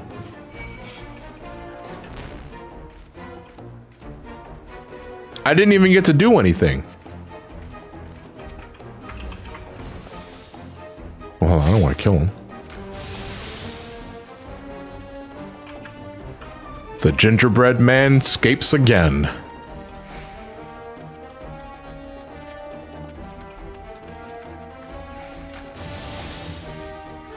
This shit does not last long at all, though. What the fuck? Can I escape through here? I forget where we have to go specifically, but I know like we just have to get far away from here. A fresh hot chocolate chip from a bakery with ice cream is amazing. You see, I don't even need to add ice cream to it. Don't overcomplicate the procedure.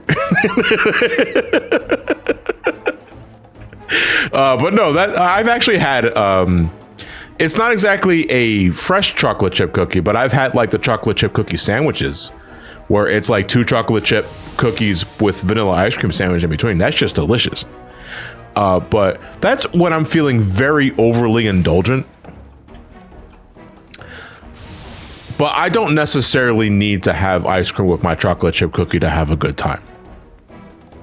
This dude's gonna see me. Nope.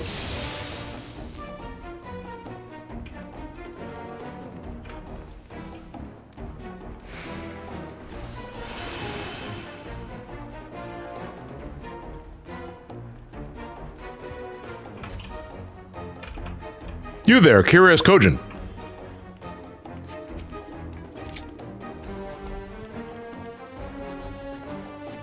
Will you lead me to the ice cream parlor?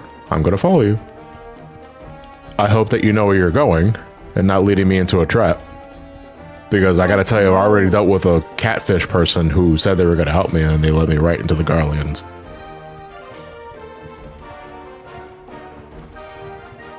I like you, Curious Kojin. Does your main character in 14 have all classes level 90? Yes. I do everything with Jean. Hey, my panel got rejected. Oh, for TMG? Yeah. Oh, I'm sorry to hear that, Trav. That's okay. What were you going to plan on doing? Submitted a couple of ideas. As separate applications, so maybe one of them didn't get rejected. But the main one that I was looking at was just going to be Kevin and I shooting the shit. We were hoping that our combined sub counts would matter. So you're talking about like pretty much essentially like a live action like Crub podcast? Yeah, pretty much. Yeah. I did also submit one for we seek 4 foreigners. 1, a brutish woman carrying an unconscious Namazu. like. Have you seen them? All right, I'm gonna play into my niches. How about something about boomer shooters? Oh no, that one did get rejected. Dang. Oh well. But you said you submitted multiple applications for different panels, so maybe. But you got the rejection letter for one of them. Yes. No, I got it for both. Oh, for both. Okay. They were making no apology as they barged past. Whatever. I was planning on it being rejected. That's okay. That means I don't have obligations. I was gonna say. That means you just go there for fun. Not that you can't have fun at a panel, but it's less to think about. Yeah.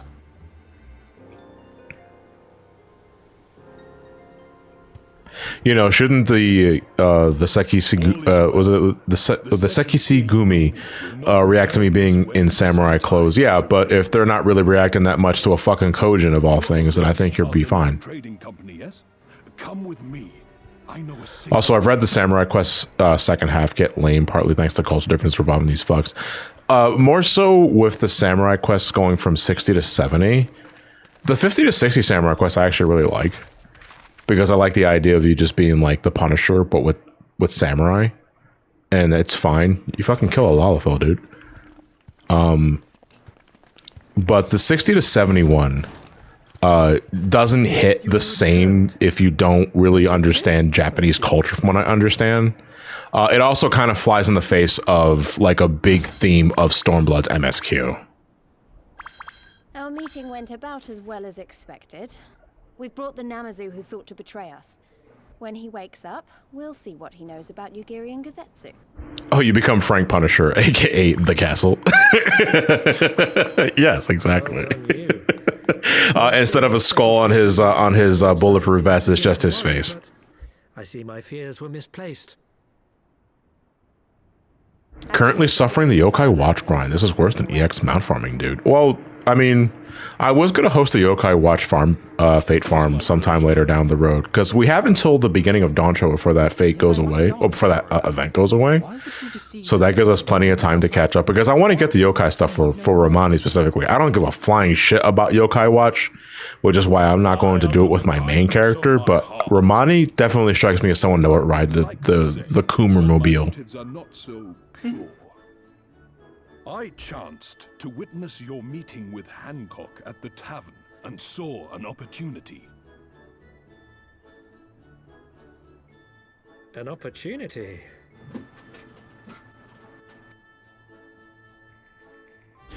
I would say best to do it in June. Ensure there's plenty of room to take on Fates as a group. Yeah, because right now the Yokai Watch stuff is like it's infested with blue mages.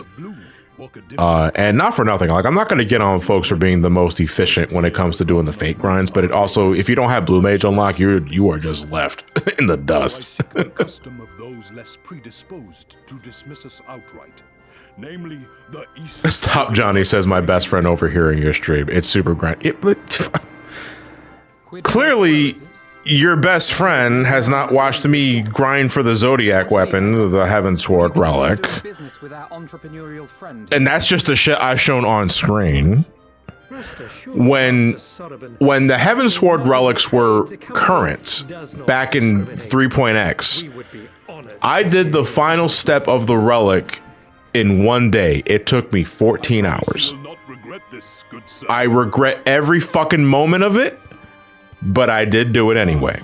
So if I can do that, I can grind stuff for a spermmobile and a big plush cat mount and a lot of kooky weapons and minions. Far be it from us to refuse. You have our deepest thanks. I got up to level 29 Blue Mage. It sucks. There is a much faster way of leveling up Blue Mage, assuming you haven't already looked it up, Blue Dino. Leveling up Blue Mage is not going to be a problem. I'm confident.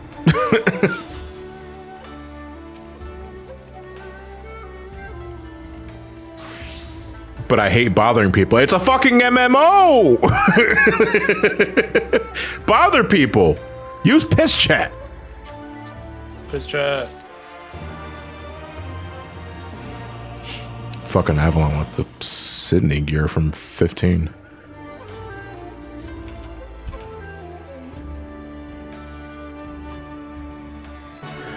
So when's the blue raids as part of the Stormblood experience, streamer? The blue raid scene, I'm not sure when we'll be doing that at any point. We will be doing blue mage stuff as part of the Stormblood series, because of course we have to show off blue mage. Blue mage is like a really fucking fun limited job when you understand how it works.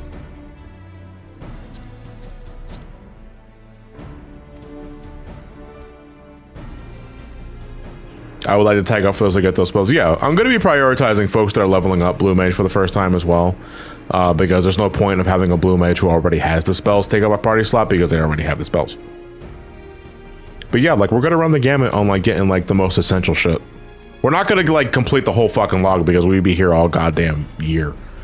But we will be having some dedicated Blue Mage streams because I got to show the carnival too. Because the carnival is really fun. It's also like the best way to get allied seals. You'll be fucking swimming in allied seals and you can get like the Blue Mage exclusive rewards and you can drown yourself in Aetheryte tickets, meaning you never have to spend a single gil on teleportation costs ever again.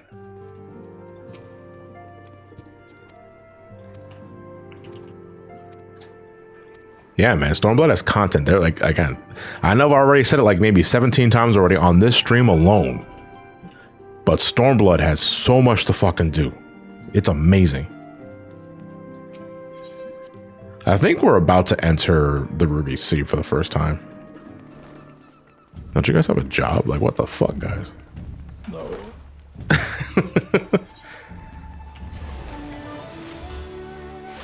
You can also get to the level 50 challenge and realize you actually suck at the game. The harsh realizations like, oh, I don't know what I'm doing.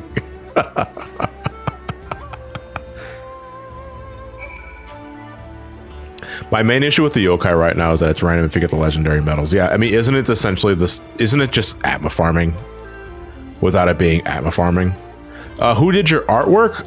Actually, I can show you right here. Where's the BRB screen? Because I have the name here. I blank on the name off the top of my head. My artwork was commissioned via Pokerimio. She did a fantastic job on this. She was an absolute sweetheart and gave me all the updates. So I'm very appreciative of her taking the time to draw this. I found her artwork in the Final Fantasy XIV Reddit, and I loved it so much that I immediately reached her through DM to see if she had a commission spot open. She did, and I immediately jumped on it. And that is our main artwork for Stormblood. And I love it to death. This is legit one of my favorite pieces of Ramani that I've ever had commissioned. Like, I'm always looking for more commissioned artwork for Ramani, assuming the money's right. But I love this piece to death.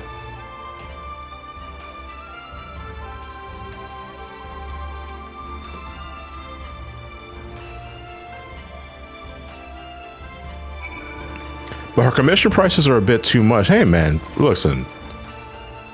I think it was well worth the price that I paid. I'm not going to get too much into it because I don't feel that's no one's fucking business. But, like, artists got to eat. I'm so hungry.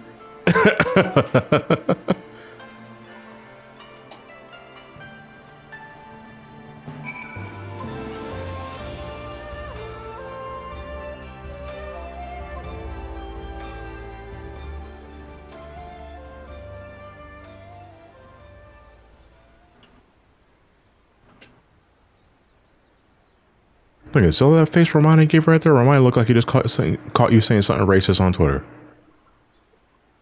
I found your old tweets.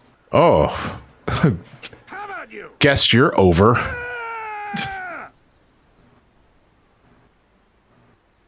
Was that? That was Gazetsu. I'm sure of it. He's in trouble.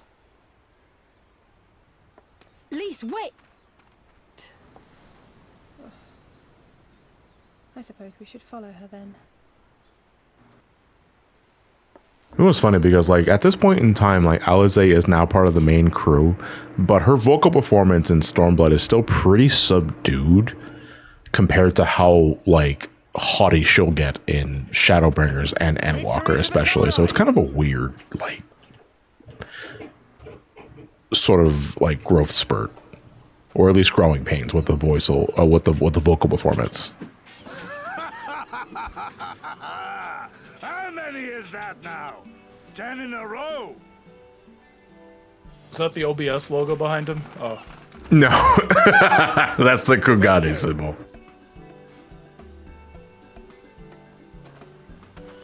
Oh, this is a surprise. What in blue blazes are you three doing here? I could ask you the same. She only levels up by bullying Alphino. Answer softer tone at the moment. It would seem there has been a misunderstanding. Allow me to explain. Kugane, aka Streamerville. Why do you classify Kugane as Streamerville? Is it because a lot of Final Fantasy XIV streamers hang on Kugane? So, in summary, Oh, because of the OBS icon. Okay. Like the joke Trav just made a minute ago. Okay. Whom you somehow befriended and convinced to set you free if you could defeat a given number of them in single combat. 10 bouts for my freedom, aye. 'Tis but a pity you came too late to witness the last one.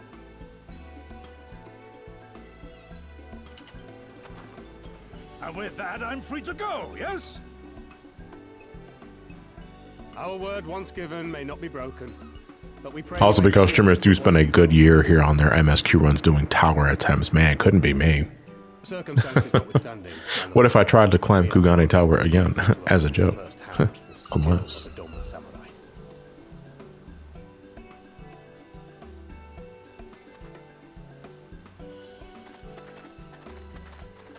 Ah, and we had just concluded negotiations.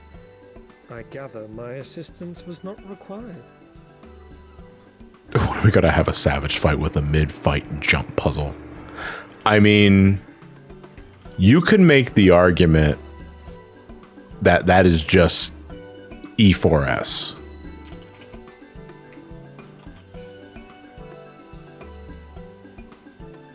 Maybe.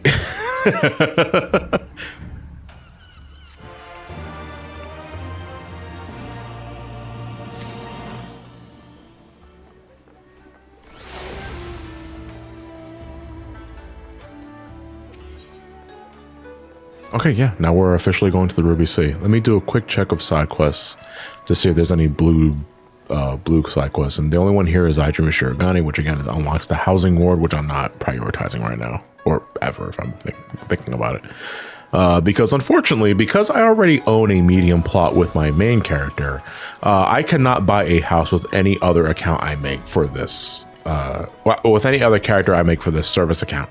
So Ramani will never own a house. You can buy an apartment, you can invest in a free company room, but you can't own a house.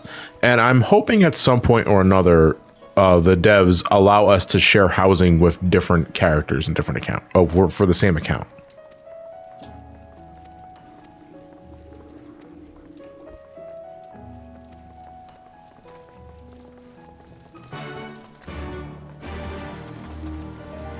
I don't think I can even sleep in it. Well, to be fair, Blue Dino, you can't sleep in your housing ward like you would, like how you would log off or rest in an inn room. You can't even do that in your own house.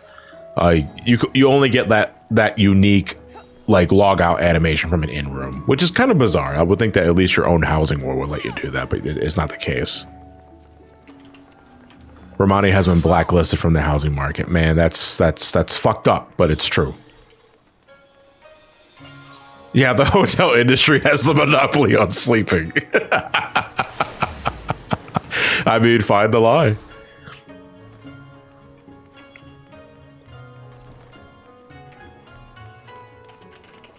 Yeah, it was kind of a rude awakening that I had, because at some point or another, I had some extra income from Ramani because of shit that I got with my main character, and there were a few small plots opened, and I figured, oh, you know what? Maybe I'll try my hand in buying a small house for, like, on the lottery, because no one seems to be investing in this one. But as soon as I went to the placard, the game gave me the notification that I am ineligible for buying a house because I already have one of my main character. So that was like, oh, well, that sucks. So I immediately just went and bought an apartment in the Goblet. Might be a similar issue as to why we can't have a glam dresser in our house. I don't know what that issue would be, other than because of the game's coding and all that sort of shit, but I don't quite understand why we don't have a glamour dresser in our own house.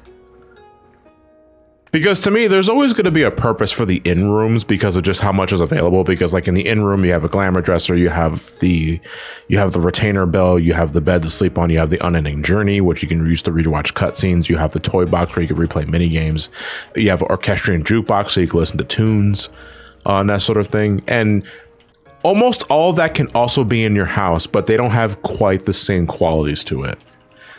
So I think it's only a matter of time before they add all that to your house so that you don't have to necessarily go to an inn room. But it's been years since this game's like been re-released, and it hasn't, and still not a thing. So maybe it's trickier than I realize, you know. But I'm not a coder, so I don't know how any of this shit works.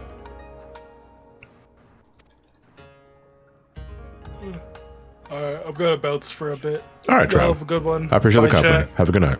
Yeah, for sure. If you're still going later, I might help. Yeah, I'm gonna be on for a little bit. Cool. Bye, chat.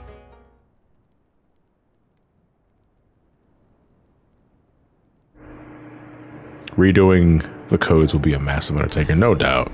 You know what I find fucking wild, and it's for good reason. I think I might understand why it is the way it is, but the maintenance. So normally when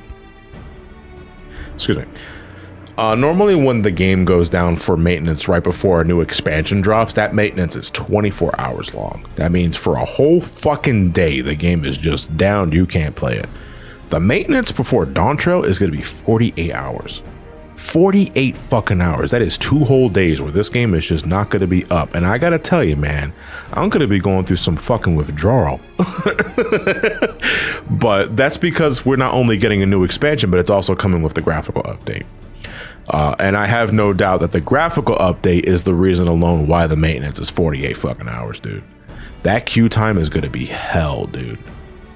And I'm saying as someone that's going to be up at like 4 in the morning to like be there when the game launches. I want to see how much of a dumpster fire Dawntrail's launch is going to be, if it is. I don't think it's going to be, but you know, if it is, I want to be there. But 48-hour maintenance, hot damn. 2 whole days of this game just not being available.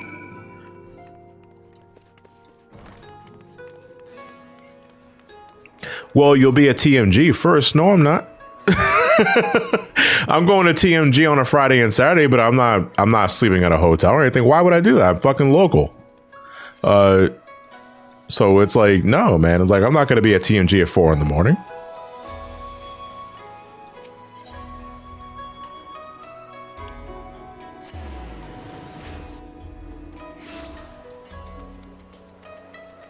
Close 14, open 14, realize it's maintenance, repeat. John, maybe you should. Okay, fine. I see. Okay, so from this point forward, after talking with Sorbonne, we are going to the Ruby Seas. This is our next major area of Stormblood.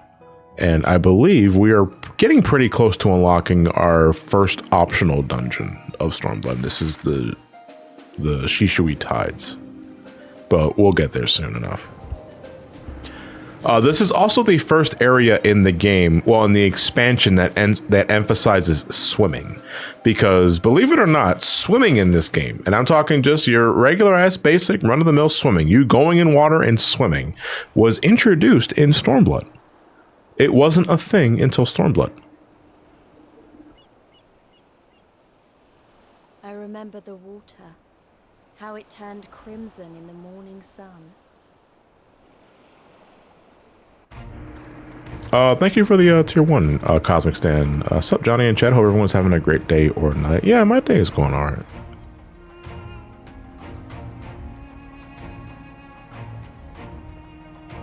Huh, I did see an area in Rogger that I can swim, but aren't there swimming holes in ARR? Now they are. Those swimming holes and shit were added later, after Stormblood introduced swimming. Almost believe it went on forever. I'm just talking swimming in general. Like, when I say that the Ruby Seas places emphasis on it, I'm not saying that this is the area that introduces it, but it places the most emphasis on it. Which is the funniest fucking shit to like bring into folks that are just like tuning into this. Like, yeah, you know, you couldn't even swim until Stormblood.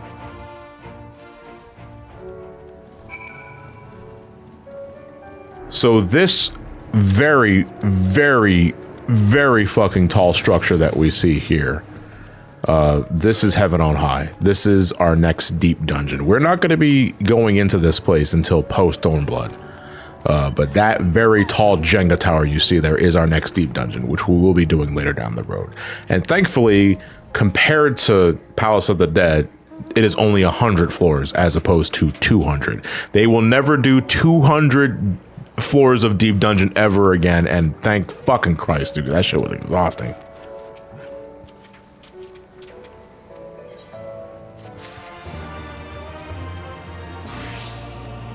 Alright, there is no aetheryte here. There's 2 aetherytes over there. They're so fucking close to each other, dude. Like, what's the point of having aetherytes that fucking close to each other? I know one's underwater and one's not, but come on, man. You couldn't put at least... Well, I mean, I know why there's not one down there. I think that's like that's the tribal area. But still, like, what the fuck? Maybe run another draft.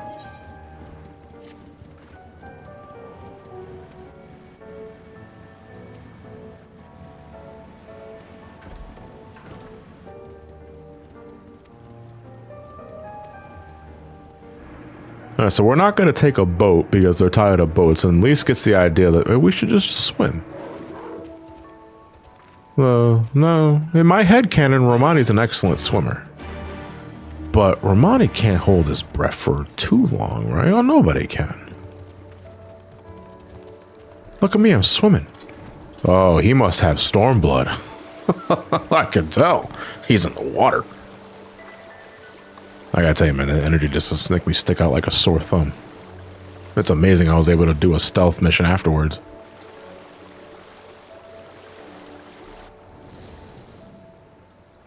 Had to get the glamour on. What? What glamour? You look like a fucking dork.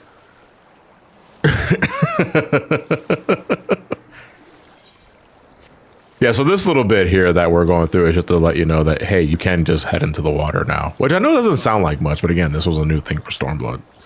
So the fact that we can swim at all is like pretty poggers to reference what Zoomers probably don't say anymore. Because I don't know, I feel like the language in our culture is changing every goddamn waking day of my life.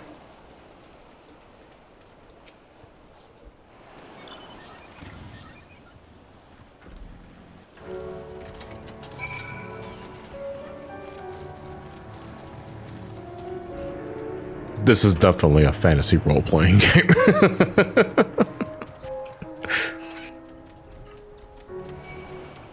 What? No.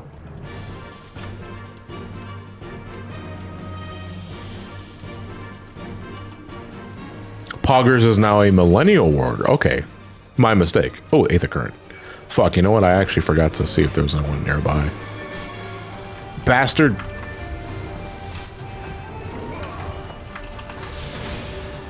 Thank you.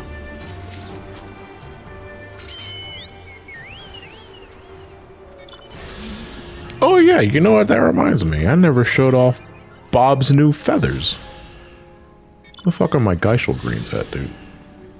I don't have my chocobo out. How you doing, Bob? I've showed you guys Bob before, but Bob's back. And Bob's looking a little paler compared to last time because between the end of Heavensward and the beginning of Stormblood, I fed Bob a lot of different fruit to change the color of his feathers. So now he was a glorious snow white. Because my chocobo, my main chocobo, Dumas, for Jaune, is Dalamud red. But for Bob, I wanted him to be a snow white. He's got an adorable hat on. It's perfect for stealth missions, right? You can blend in with the snow, the cold snow of the oceans of the Ruby Seas. Come on, Bob.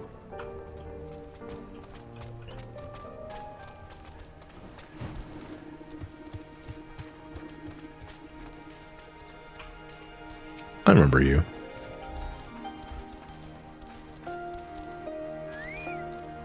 Is there a point to raising chocobos? In what way, Sharkash? Are you talking about raising for racing, or are you just talking about in general? Because chocobos are a great companion for when you're doing a lot of overworld stuff in solo content.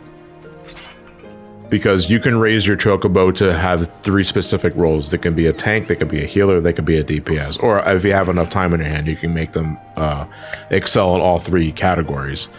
So when you're doing fate grinding by yourself, your chocobo makes the best companion because they can heal you, they can do extra damage, and they can take hits for you if they're like generating a lot of enmity. They have DPS, healer, and useless as roles. I mean, the healer one, I think I always tell everyone if you're gonna heal, if you're gonna level up one particular area of a chocobo, it's always healers first. Healers first, DPS second, tanks last, because a tank chocobo is pretty fucking worthless. From my experience, but you should definitely at least level up the healing abilities for a chocobo because that's regens and cures you can get from another buddy.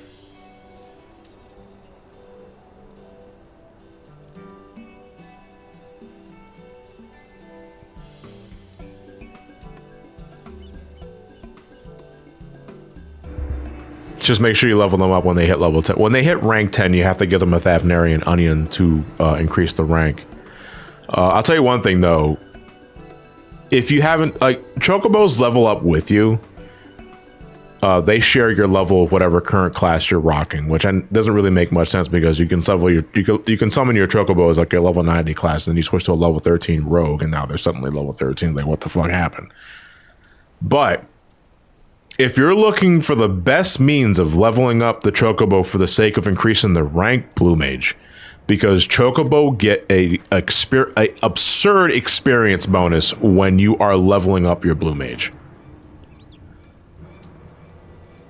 So if you want to get the ranks up quickly, you bring out the Chocobo when you're doing Blue Mage collecting and shit. We'll be showing that off when we unlock Blue Mage proper, when we do post Stormblood content, because Blue Mage is something we're not going to do until post Stormblood. Is it because they piggyback off of the Blue Mage extra overall mob experience? Yes, that's exactly what it is, Lackway. And originally, when Blue Mage was first introduced, the Chocobo experience was overtuned. Chocobos would gain so much fucking experience so quickly that you'd hit the cap for the rank way fucking faster than what the devs intended. So what would happen is that the Thavnarian onions that you used to increase your rank went up so much in price in the market board because everyone knew you needed this to get the ranks up. So like the Thavnarian onion market was booming at that point. But, you know, they were selling you Thavnarian onions like for like $1 million a pop. And like, what the fuck is this? Thankfully, after it got fixed, Thavnarian onions are still pretty pricey, but they're nowhere near as expensive as they used to be. Yeah, stonks. Like, it is absolutely stonks. But instead of like the mannequin dude, it's just an onion.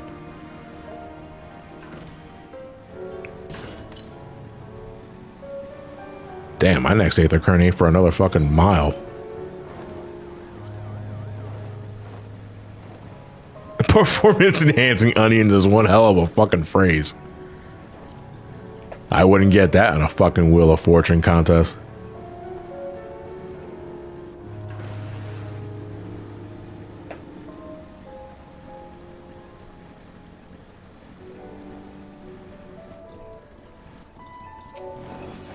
It's not going to be for a long time, but we are close to Hell's Lid. And that's legit one of my favorite dungeons of Stormblood. I like the theme, I like the encounters, I like the music.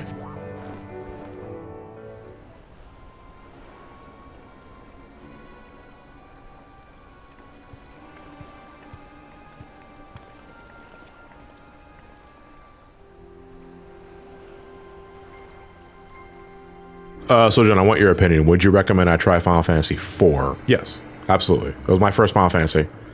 I still think it has a lot to offer in terms of like an easy to understand story, very linear story progression, and very easy to understand battle mechanics. I mean, 4 is good, but I would recommend Final Fantasy 2 as a starter.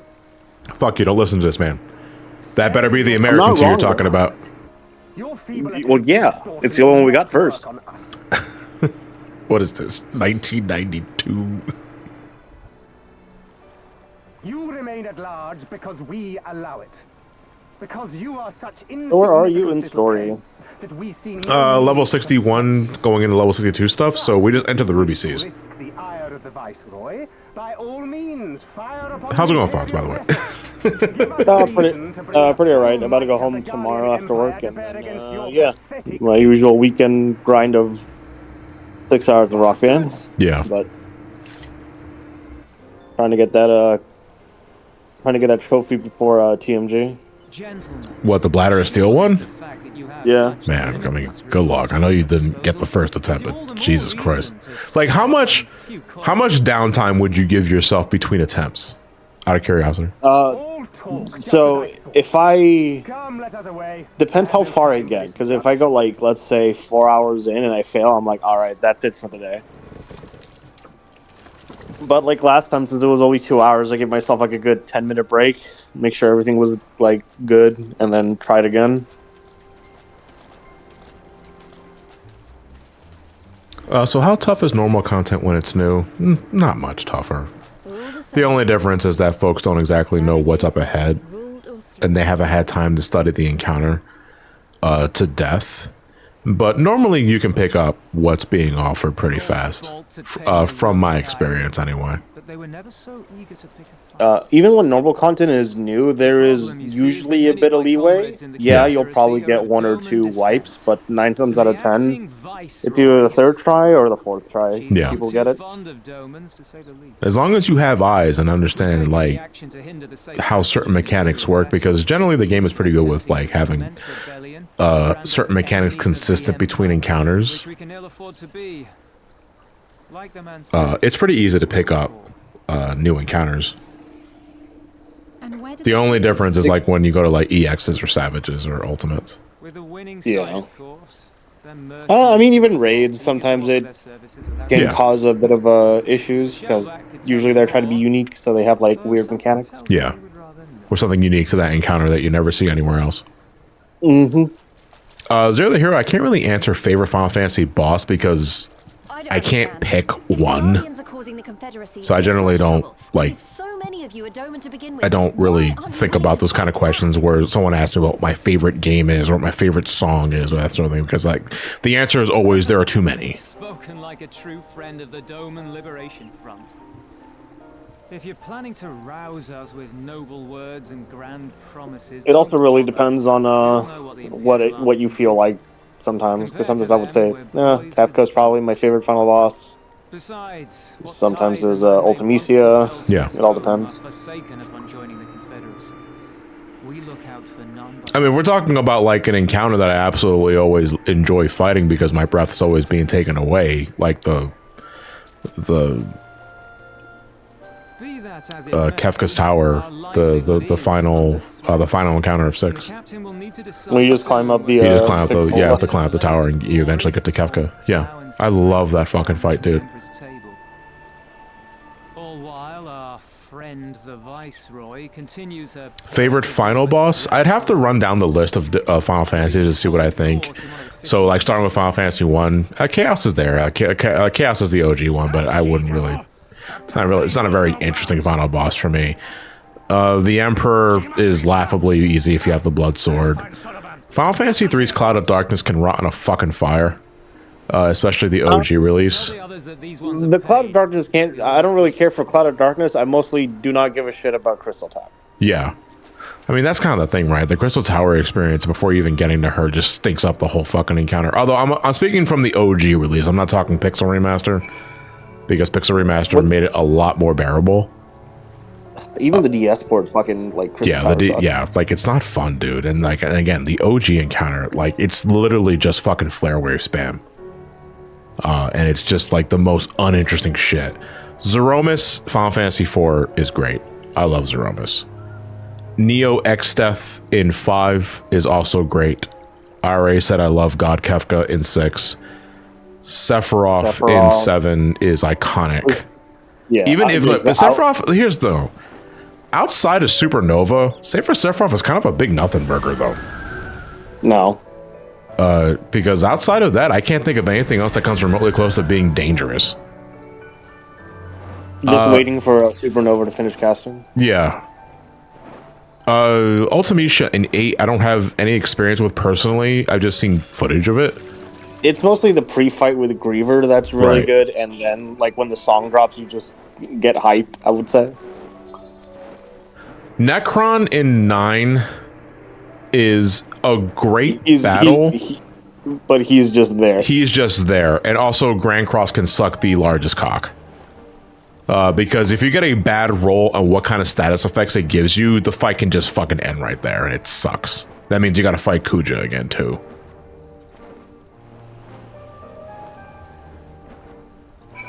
I don't count Yu Yevon in 10. Because Yu Yevon's not a boss fight. It's a story fight. It's a victory lap. If we're going to count Braska's final Aeon, then that shit slaps, and it also has a fucking killer boss theme. Yeah. I can't speak for 11. I guess I would only count 11's base story. Without spoiling, it's indeed an MMO final story boss. Yeah. I know you're gonna get to base 11 eventually, but yeah. 12 I also cannot speak for because I have not finished 12, and 13 I cannot speak for because I have not finished 13. Some Final Fantasy fan you are. I know, right? Imagine not wanting to play stuff I'm not interested in. 14, I mean, if we're talking base A Realm Reborn, Ultimate Weapon is cool. It's got a great theme. All right, what about 1.0 Ultimate Weapon? Oh, well, no, Ultimate Weapon was a thing in 1.0, though. You want to talk about Nail Von Darnus. That was the original final boss. And the original Nail Von Darnus in 1.0 puts me to fucking sleep just looking at footage of it. Because, man, that sure is almost all of the fucking party just standing in place and watching the tank do all the work. As is tradition. That's the price of betrayal. Is that the dungeon, or is that late? No, I think the dungeon's further down. Arden for 15's final boss was okay. My interest for 15 kind of dies after the second half of the game because it kind of just becomes horribly paced. Yeah.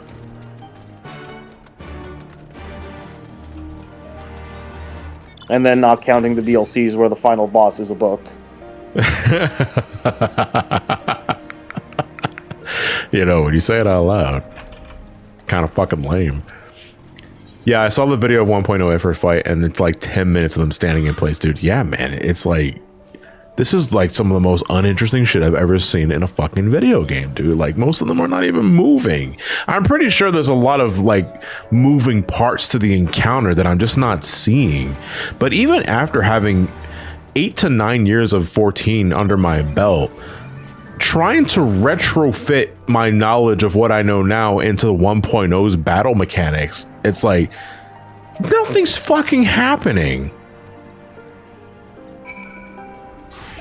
It's okay, though. It was a different time back then, and no, we hate it.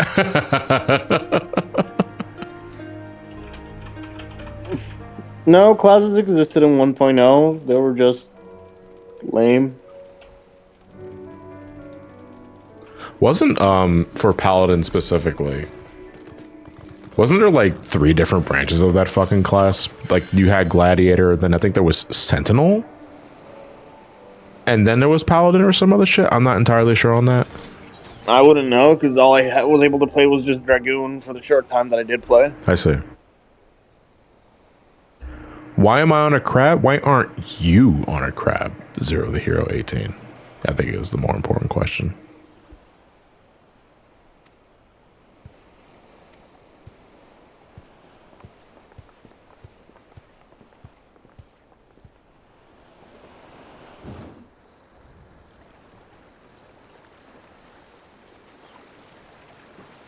A bit ago, me and my wife were looking at old E3 press conferences that we were nostalgic for. Yeah. Like, we saw the Sony one where, like, Gabe Newell came out and introduced Portal 2 for, like, the PS3. Okay. In the same conference, they announced Final Fantasy 14 1.0 for PS3. Damn. That was back in 2010? Jesus. 2011. 2011? No, I thought, well, didn't 1.0 come out in 2010? It did. But it was for PS3, so they were announcing. Okay, PS3. yeah, all right. Like you said, for PS3, like, it was a console release. Okay. Yeah. And we were like, holy shit, this game was bad. Oh. Fuck, I remember when 14 was first teased. Actually, because it was a simultaneous announcement between that and 13. 13 and Versus 13. Yeah. When 13 was announced, Versus 13 was also announced, as well as 14 1.0, which was which caught folks off guard because they weren't expecting 14 to be announced right then and there. It's like, dude. So it was 13 Versus 13, a Gito, or what later became a Typo, and 14. Yeah. The whole Novus Crystallis. Can I just say, I'm glad they fucked that. I'm glad they stopped doing that pretentious Latin shit. Because holy fuck, it only just makes it confusing on what game is what.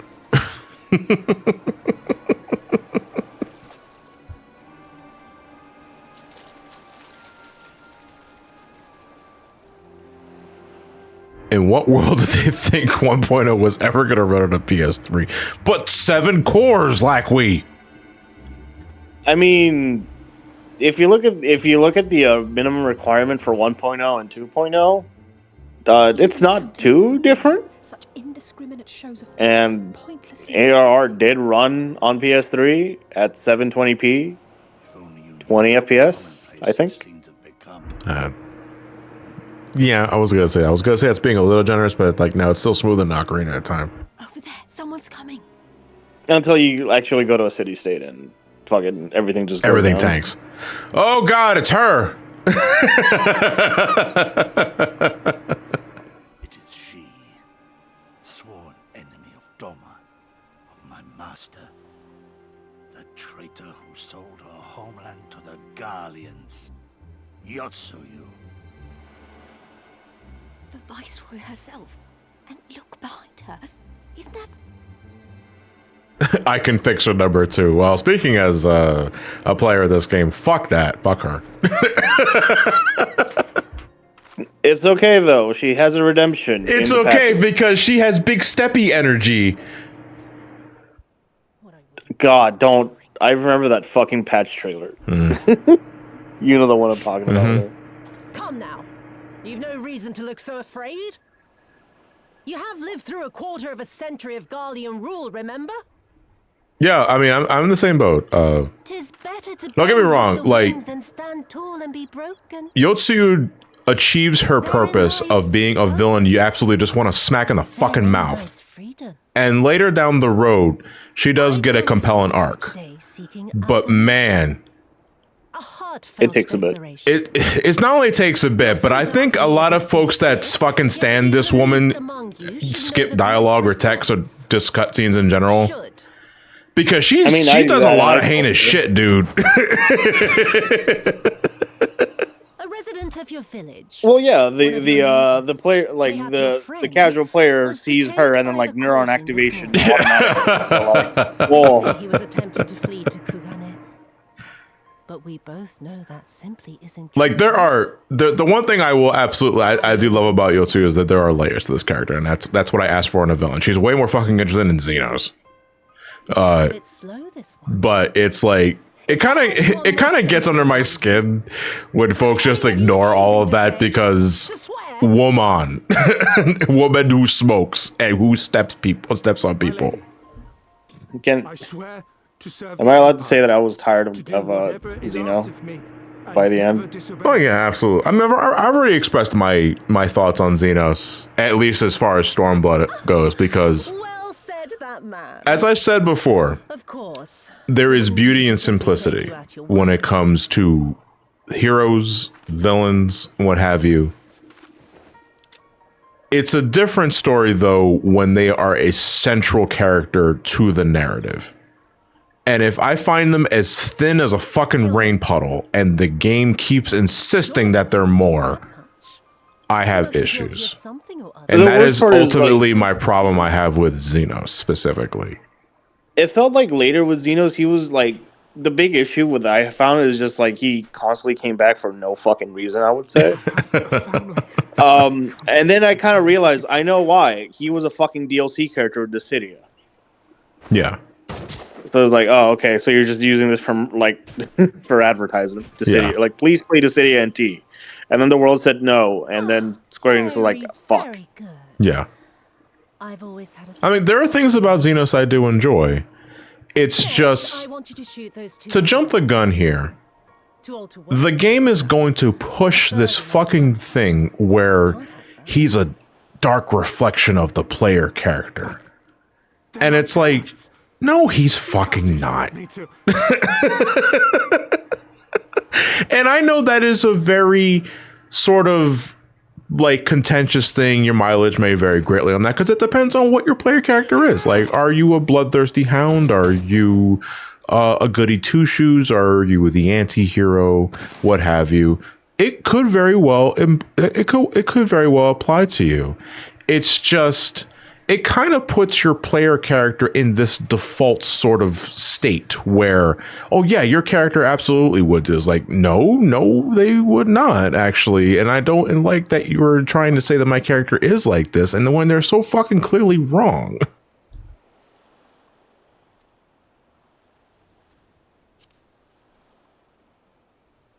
Yeah, fuck him up, Ramani. Stop and Oh right, this is the expansion that changed the selection boxes. Villagers is as good as dead. Well, yeah, because I mean, they also just retroactively changed the old ones to look like the new ones too. I think Shadowbringers was the first to do that. Was it? It's been a while. Yeah, I think Shadowbringers was the first to change the dialogue options to look like that. Yeah, okay. Because I'm like, was it Stormblood that like? Because like usually they stick to like what the expansion looked like at the time, but. Let me go. I am putting an end to this madness. Hey John, just wanted to say, ever since emulation came to the iPhone, I tried out Metroid Zero Mission for the first time, loving it so much. Thank you for giving me inspiration. I tried it out. Absolutely. Thank you for tuning in first off, and I appreciate you trying out Metroid because it always warms my heart when I see someone try Metroid. Thank you for using your rights as an iPhone user to trying emulating games that Nintendo wants. Yes, there's also that. But it always warms my heart when someone is trying a Metroid game out for the first time and they tend to be enjoying it. Thank you. That warms. I love that. We need more Metroid fans in this world. If it be of any comfort, I am no stranger to chains. I think you need more Metroid games in reality. He's more like a reflection of the Warrior of Light, not us. His dreams, aspirations all reflect the Warrior of Light's attitude. Counterpoint, King Arthur Pendragon. Your Warrior of Light's attitude is entirely indicative of your choices. The Warrior of Light is a blank slate. They have some agency. They have some sort of autonomy. But the Warrior of Light is 99% your choices.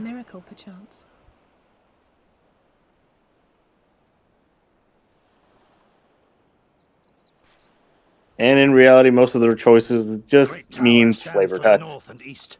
Look to its occupants for aid and succor. Together, you may yet find your miracle. Now, leave this place. I must go.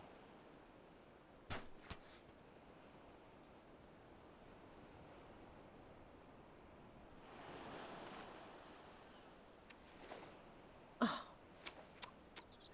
Another idiot like all the rest. I'm beginning to think it may be something fundamental. Something intrinsic. Something quintessentially Doman to ignore the simple truth. You can't do a damn thing if you're dead.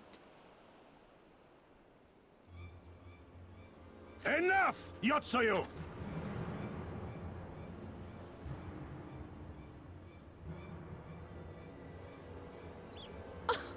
Well now, this is a surprise. Hear me, Yotsuyu! Cease this farce, here and now, and I shall surrender myself to you. Refuse, and all shall answer to my blade.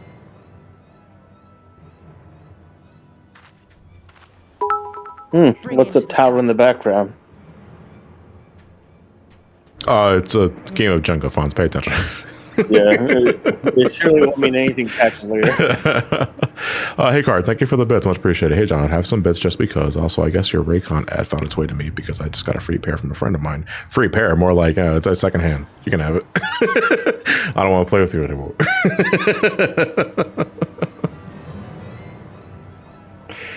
I appreciate the generosity. Thank you, Kari.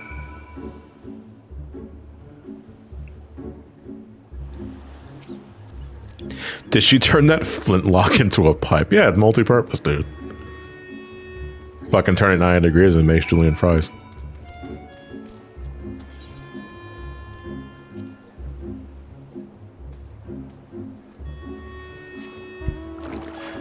The Swiss Army Gat. No, you're actually just describing the machinist's like main tool, like in this game.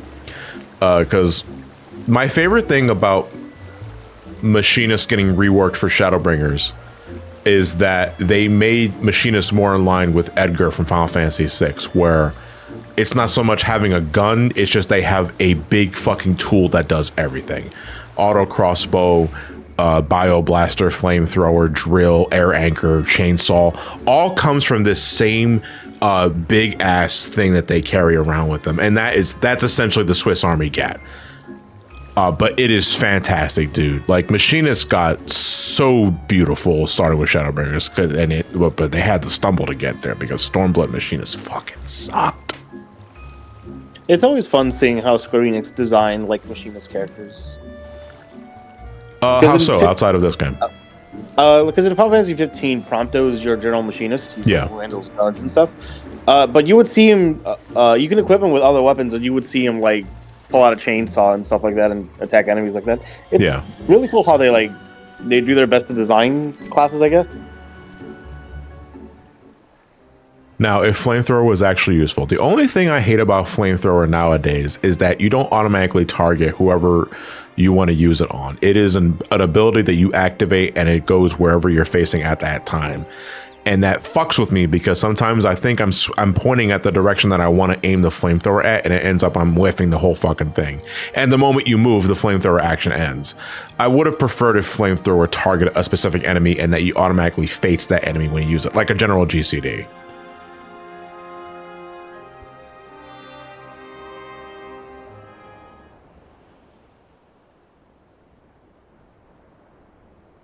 Yes, I clearly meant to Flamethrower the air next to the enemy. Well, no, because at that point, you can superheat the air, right?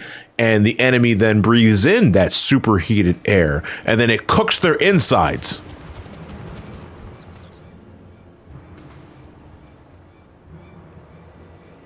What reworks are gonna happen with Dawntrail and which class? I mean, every class is getting like additions and subtractions. That's generally how it works with new expansions. If there's one class in particular that needs the rework more than anything, it's Astro. Because Astro is just not fucking fun right now. It suffers big time from button bloat. A lot of its actions don't feel good to use. And it needs to just have some fucking identity that works and consistent along with keeping its identity of the cards. Right now, it is just kind of there.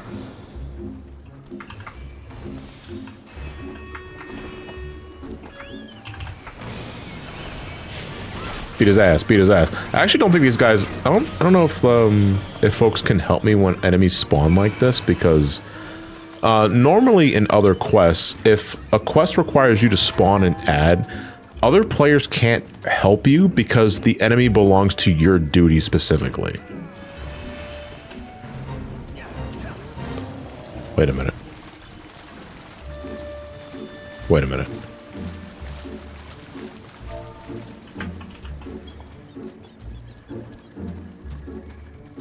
Guys, it's almost midnight.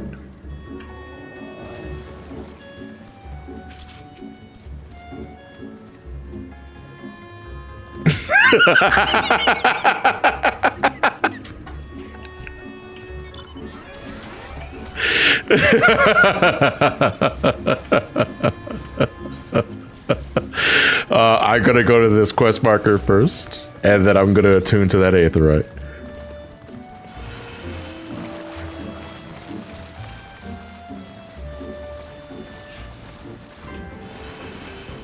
Actually, no. Will this trigger a cutscene? No, it does not. Okay. Hold on. I finally made it to Charlia a couple days ago. Wait, when was it?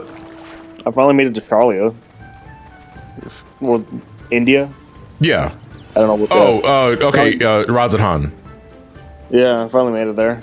Oh, so you're just like, you're just doing base Endwalker right now? Yeah. Yeah, I hope you enjoy yourself. But I love Endwalker, but man, revisiting Endwalker was not fun. Like, it's really long in the tooth. I mean, I've been enjoying it what I can. I just been playing on Steam Deck. I just wish my hotel connections were better. Yeah, fair enough. A couple days ago, me and my wife ran a dungeon where I constantly disconnected. Yay! That shit sucks, dude. So I'm currently doing progression for the Omega Protocol, which is like the final ultimate of Endwalker. And one of our friends that are helping along with it posted a video of one of their teammates fucking DCing at the end of the final phase. Ooh. And then missing the DPS check as a result. And it's like, if that happened to me, I'd be immediately in the market for a new monitor, because that's how I crack my fucking monitor. John, is this your alt character? Yes, Ramani is my second character. My main second character, I should say. Because technically I have three. I have my main character, Jean. That's the green-haired female Lalafell. Then I have Valerie, that is my femoral alt that I use to re-experience the story on my downtime. I don't really do much with her outside of that, though. And then I have Ramani.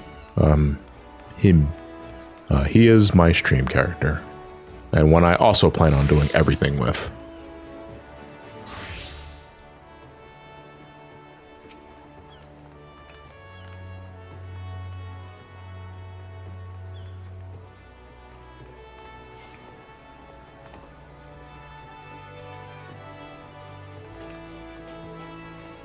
But now we boat, because, again, to re-emphasize,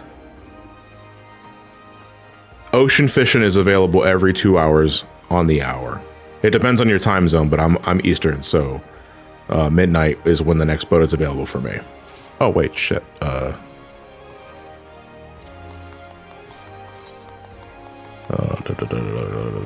I have Love Heart? I do. There we go. Right. Happy 16th year anniversary. Did the Scott Steiner promo. Yeah.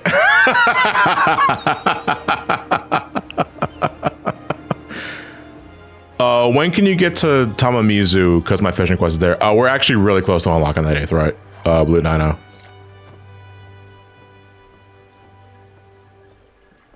So you guys have seen Thalia before. She's a really good friend. We do a lot of raiding content together. We're currently progressing through the Omega Protocol together, actually. But we're also huge into ocean fishing. We generally like to fish a lot throughout the week. So she's probably going to send me a party invite. Afterwards, you guys are on your own.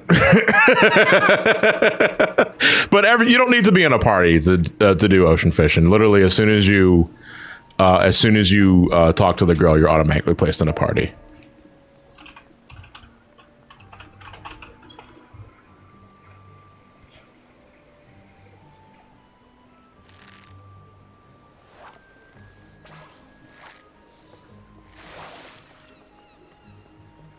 Is one of those fish a singing bass that you can hang on your wall? I wish.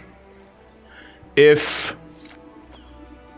there were a singing bass in Final Fantasy XIV that actually like turned its head to look at you and sing a tune in Final Fantasy XIV, what track do you want? What track would you expect to come out of that fish's mouth? And why would it still be the fucking McDonald's fillet of fish song? No. It'll be funny if that becomes a music like a music Hisoka, you just gave me the image of Rai starting to play, and then the fish turns to stare at you and just says Sonic Boom. Oh shit, that is funny. That was great. I was thinking more every time you hear like just like turns and you just mouth open, horn each time.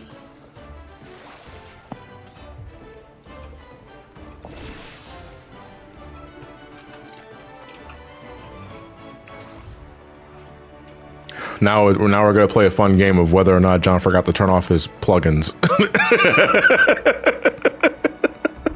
I think the answer is yes, but we're gonna find out very soon, and I don't feel like turning them off right now. No, they're probably off. Oh shit. It's fine as long as they're not texture mods. You should be fine. No, because I do use a few quality of life of plugins and mods for my general experience, but I have to make sure that they're turned off for streaming.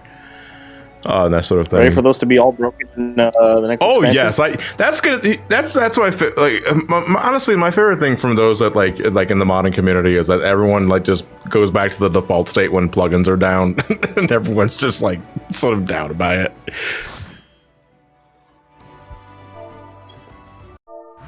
It might just be me. I don't mind. I just play this game default.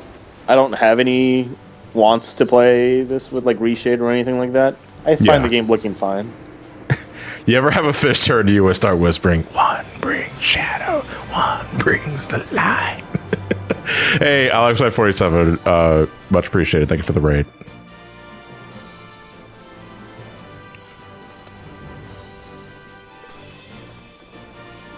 Because like even like without jellyfish or crab textures and all that, I think 14 looks fine.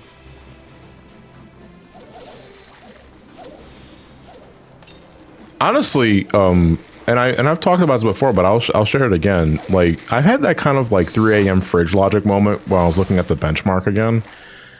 And I didn't really realize that I was looking at everything without a shader on. You know, the game already naturally looked very good. So I can imagine when Dawntrail releases and the graphical update takes over everything, how good the fucking game is gonna look on top of the graphical update with shaders combined. You know, because I've let it known that, like for my general Final Fantasy 14 experience, which I don't normally show off in streams unless I don't feel like turning it off, is that I generally like to use shaders to bring out more color in the game's environment, because I think the game by default is just a little too fucking brown and muted. And I don't like looking at it. So normally I like to use shaders that emphasizes the primary colors more. And if I turn it on, like right now, you can see that. This is what it looks like on my screen when I have shaders on. But this is what it looks like when it's, this is what it looks like by default.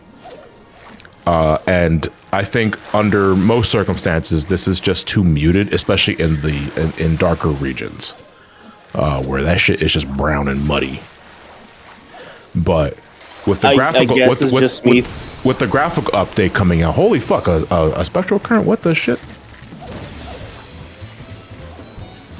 We're using Krill. What's the catch for this?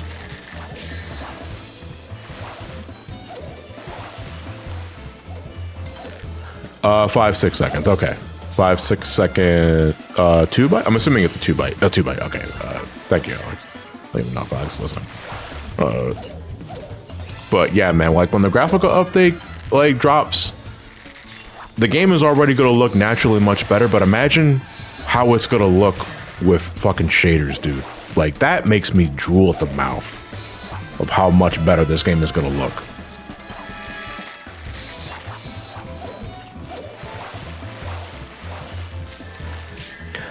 I already tried out, I know I'm gonna have to tinker with my reshade. I tried out on the benchmark and holy shit, I'd imagine, dude. Like I absolutely fucking imagine like just what's in store for later down the road. I'm catching a lot of Visemia's sleeves, dude. Like I don't need this shit.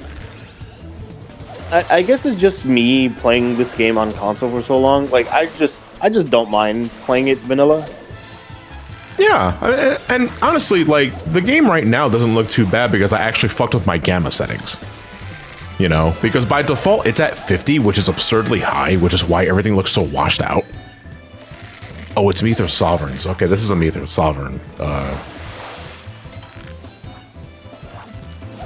boat, which means I probably should have stayed in patience, being real.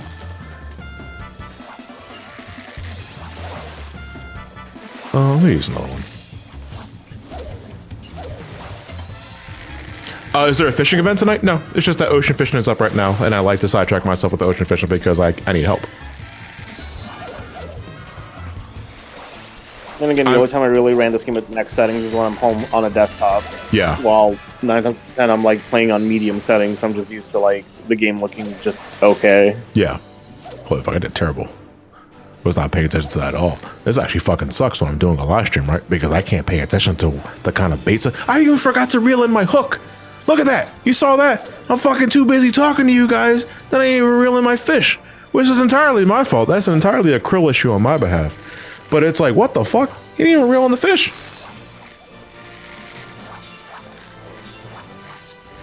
Yeah, but our voyage missions right now, we already got one of them done, which is the 3-star or higher, which you just naturally do once a spectral current pops. But jellyfish and crab, I know that that's ragworm. And I think there's only the Lenosian jellyfish available in the first area. You're catching jack and shit. Welcome to fish. Oh, fucking the little Leviathan's up, and I know that's plump.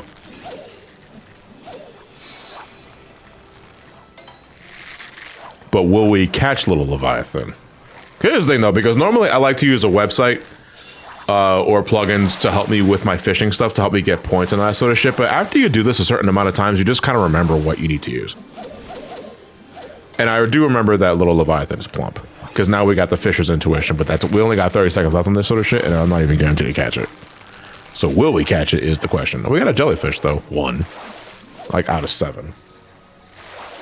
Unfortunately, Momoras are on this route, so when we get a ferocious bite, that's the 3 exclamation one, it could either be a little Leviathan or it could be Momora, and we gotta hope it's not Momora because Momora just wastes his fucking time. Watch and be amazed. Momora, fuck you, and there goes the intuition. Which means this is not going to be low Leviathan, no matter how much I hope it.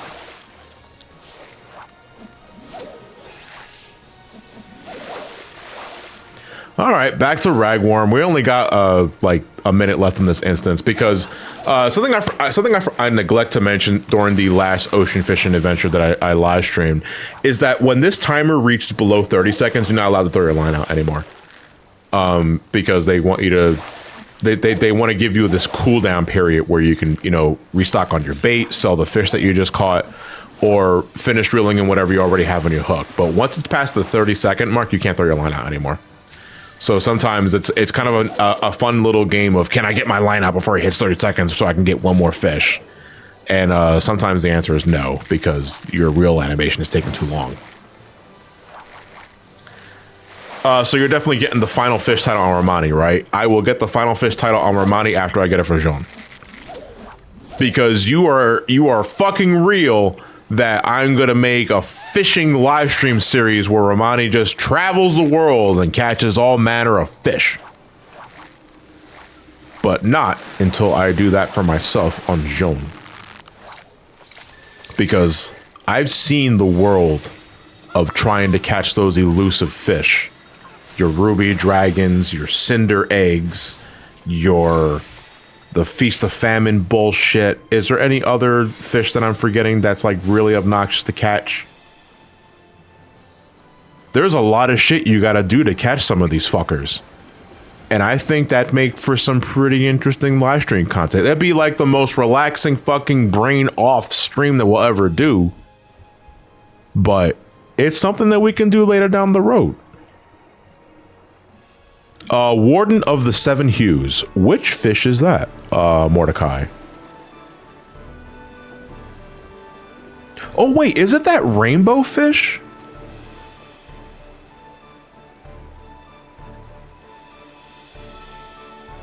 Because now that I'm thinking about it, the name does ring familiar. The 1 month cooldown fish, Alex says in the chat. Jesus Christ. Krill for spec. All right, so we're switching to Krill. I just made a weird realization about 14. I think in about a month or so, I would hit 10 years playing ARR. ARR. I will not hit my 10-year mark until next year. But it will be 9 years this coming September, because that's when I first started playing the game for myself. Paradox Ever 54, thank you very much. I was not expecting you to play Final Fantasy 14. Not gonna lie, I love this game to death and made some of my closest friends thanks to it. Yes, I've played this game to death too, Paradox. I've been playing this game for almost 9 years. And I have about 13,000 hours on it. And this is not even my main character. We need Plump. Who are we looking for?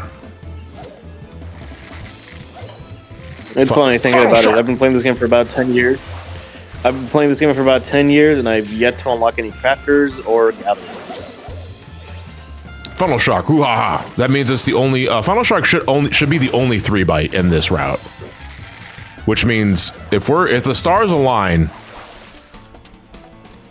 And if we get the price... Oh, Quicksilver Blade's also really good, too.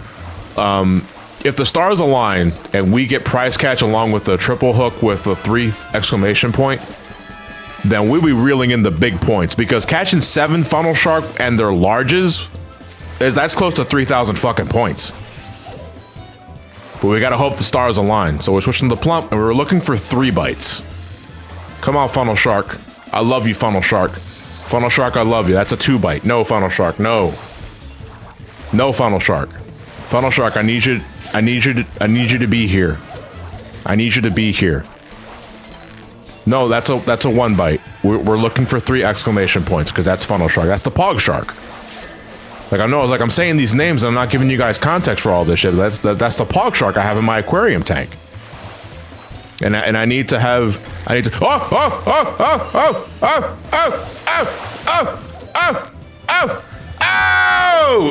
shit. Look at that. Fucking 7 funnel shark. That's large. Can we do it again? Can we do it again? I wish I could identical cast that on time. Can we do it again? That's 2. That's 2. I think we're about. I think the spec's about to end. Yeah, Alex is giving me the countdown in the chat. I appreciate that, Alex. By the way, I know you're listening into the chat. I do appreciate you helping me out. I gotta triple hook this. We gotta go because I know this spec's about to end.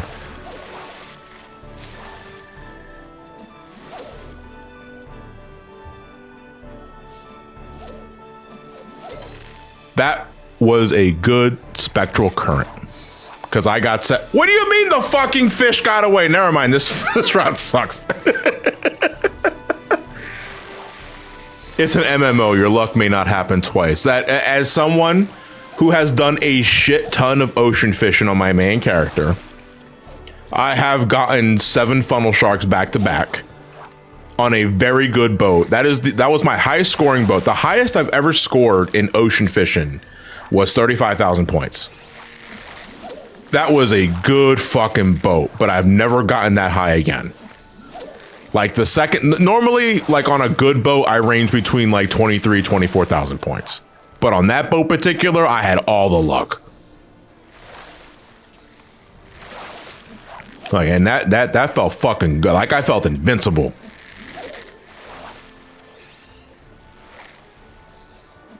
And we still got about like 2 minutes, 20 seconds left on this route.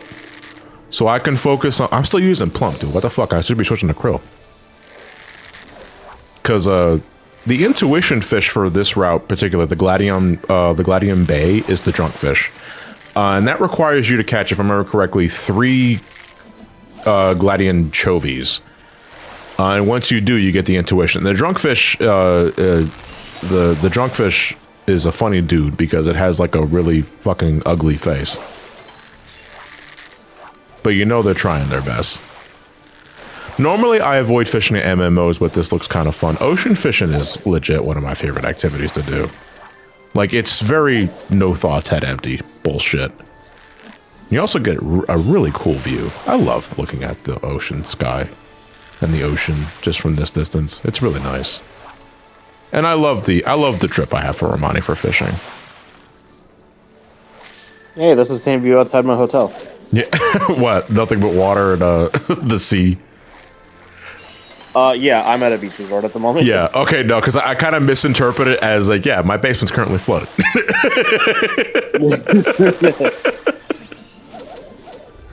Bro, is this even time-based at all? Yeah, so every route lasts about 7 minutes. But on the route technically ends on the last 30 seconds of the clock, so we have about like a minute left on this route. Harrison Ford 88, great name by the way. Thank you for the tier 1 for 12 months. Congratulations, that's a year. I think that gives you the Luigi mug next to your name.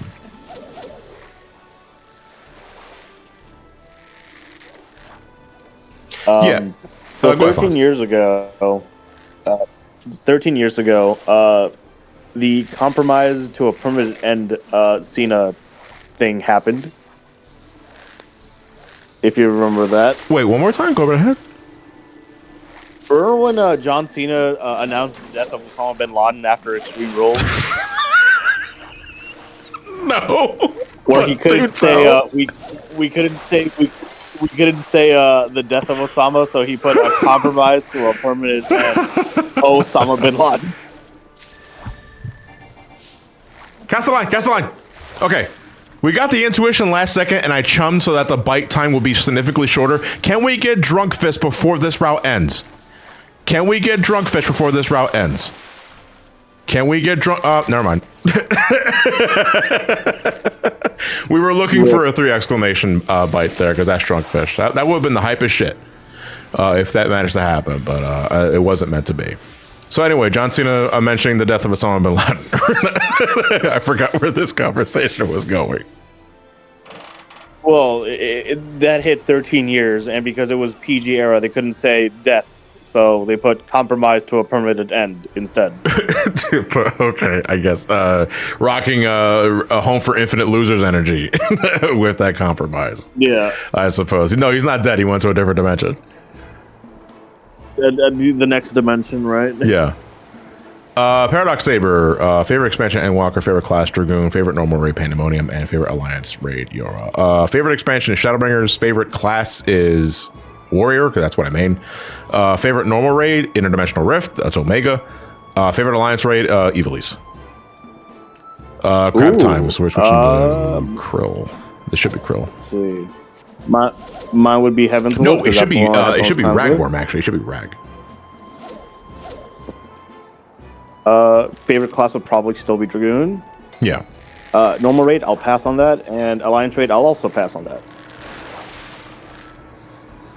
Really, you don't have a favorite alliance raid series off the top of your head, or do you just not give a shit about all of them? I hate every single of them. I hate all of them because I have to deal with that many people.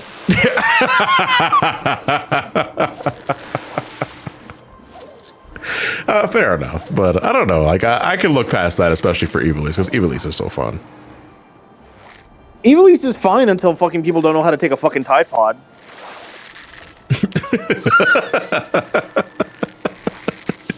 You're supposed to eat the Tide Pod. Oh, like the meme? No, I mean the Tank Buster, idiot. Pop a fucking cooldown. I'm sorry, that raid from like the old FC still like in the back of my head as one of the worst days of like. I mean, we're gonna be sharing the story again when because we're gonna be seeing it in this expansion, actually. But it's legit. It's a story that I love sharing because it is so hard to believe, but it happened. We had video proof, and after that, I want to say that's when the FC started falling apart. Yeah. Will we do minimum eye level Evilise? Yes. We will do minimum eye level raids, the alliance stuff. Probably not the extreme encounters. And Savage, we're not going to do minimum eye level because we will be showing off Savage stuff for this for the sake of unlocking the ultimates.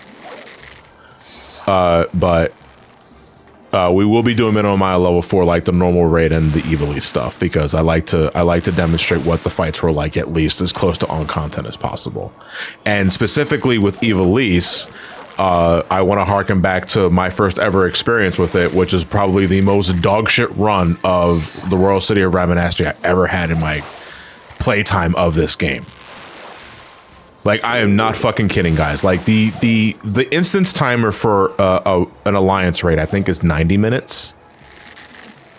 Yep. I want to say, give or take, we literally cleared the last fight of that raid with 1 second to spare.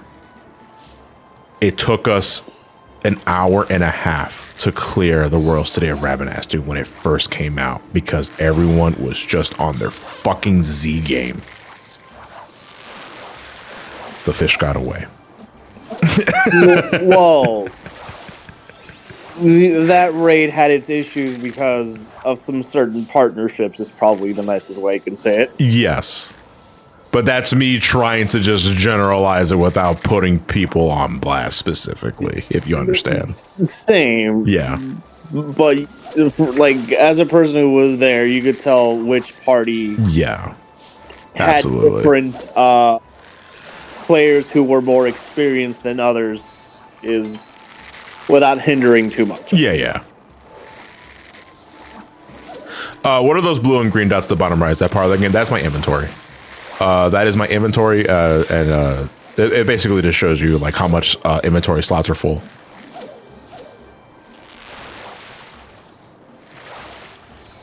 I have some friends that have this turned off completely, and they wonder why they're caught off guard when their inventory is full, and they certainly can't carry an item or get a totem for an ultimate.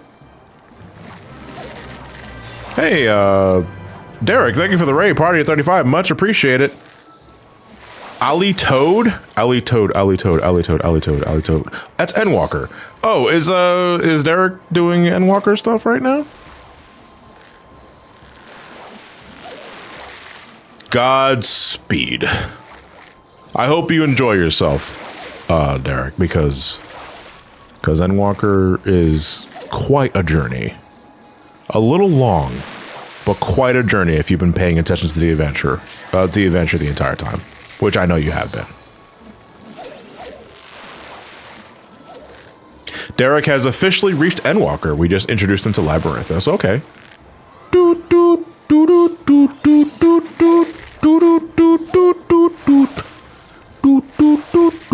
Looking back at it, at least like with the Rabbit Aster stuff, like at least I was able to talk with people and we had to share a rage.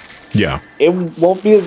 It's probably still not as bad as the day I left like 14 for like 5 years. Yeah. When it was like the near raid and we were there for a whole hour, but it was just myself trying to deal with like people. Yeah. And that's when I'm like, yeah, I'm done with the game. And I was gone for I think 5. Derek, if you're streaming Endwalker every Monday and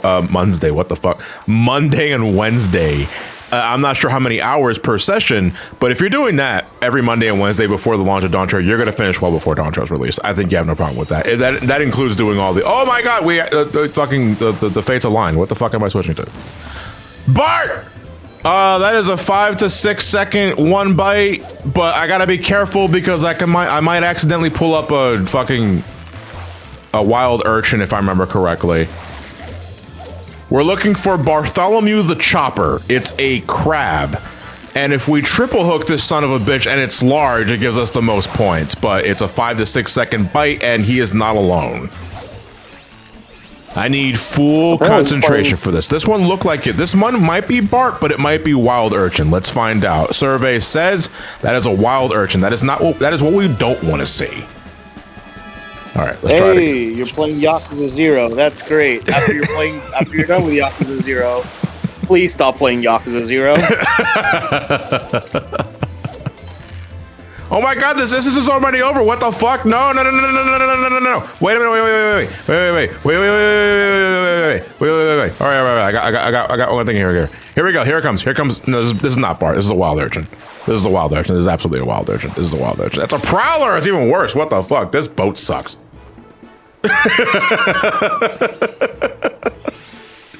I didn't finish my weak bites and I was down by one fucking crab. My points are gonna be suffering at someone spent money on the Heidelin statue. That's the Heidelin emote. Do it again. Do it again.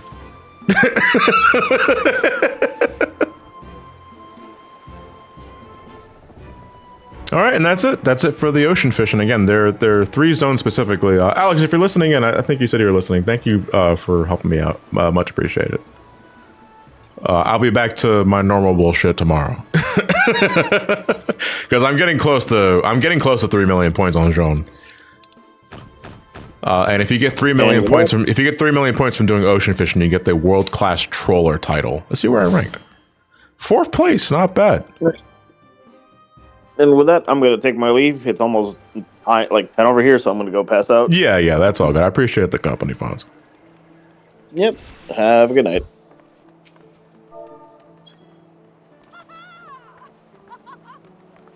All right. Let us reconvene with Stormblood shit. I gotta repair my gear. I'll do that later. It's fine. And then no. I don't want to go there. I want to go to Onokoro. We're not terribly far from unlocking Tamamizu, but we might be calling it a little early tonight because we're already close to 3 hours. And my 14 streams are very impromptu. They're whenever I fucking feel like doing them. The quest marker for... Yeah, that's over there. What are the requirements for ocean fishing? You have to unlock Fisher, obviously. And you have to do the first Fisher quest, which is level 1. Literally the next thing you do after unlocking it. Once you do that, you immediately have the unlock for ocean fishing, because ocean fishing is something you can do as early as level 1. And it is I get the bow emote, the Eastern bow emote for doing this. Ocean fishing is by far the best fucking way to power level your fisher, because the experience comes in droves.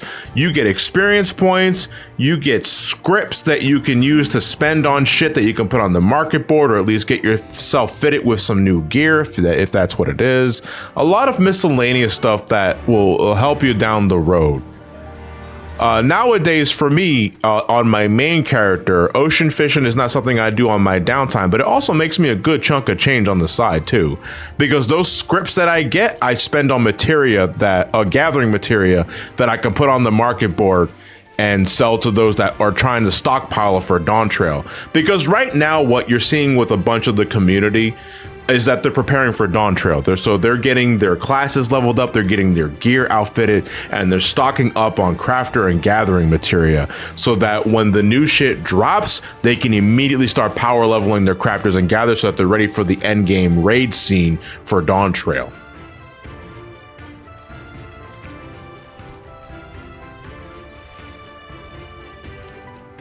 And I myself like to take advantage of those that are preparing for a Dawntrail preparation. And I've made a decent chunk of gil as a result of that. I am currently sitting on my main character around 64 million gil. And I'm well suited for like everything about, like I already got my medium plot. I got one of the gilded mounts, like those gold mounts that cost a lot of fucking money. You know, I got all my crafters and gatherers pentamelded and other shit like that. I am fucking good to go for Dawntrail. I can't wait, man. I cannot fucking wait. I really can't wait to be actually content current, man. Like at the rate you're going, Derek, I don't think you have anything to worry about. You are going to finish Endwalker well before Dawntrail even hits a thing. So then you can experience Dawntrail when everyone experience. Because I gotta tell you, the best time to be playing this fucking game is when a new expansion drops and you get to experience everything as everyone else is getting to experience it. Because seeing everyone go to the same quest marks, the same locales, the same destinations as you are, just fucking hits different when you're actually playing along with everybody else. To experience the fights, the dungeons, the alliances, along with everybody else when no one knows what the fuck is happening or what's in store, that hits so fucking different. Including server congestion. Yeah, you get to experience expansion queue times. I'm going to go live and then I'm going to log in for my audience. It's 3,000 in queue. What can I do for the next hour?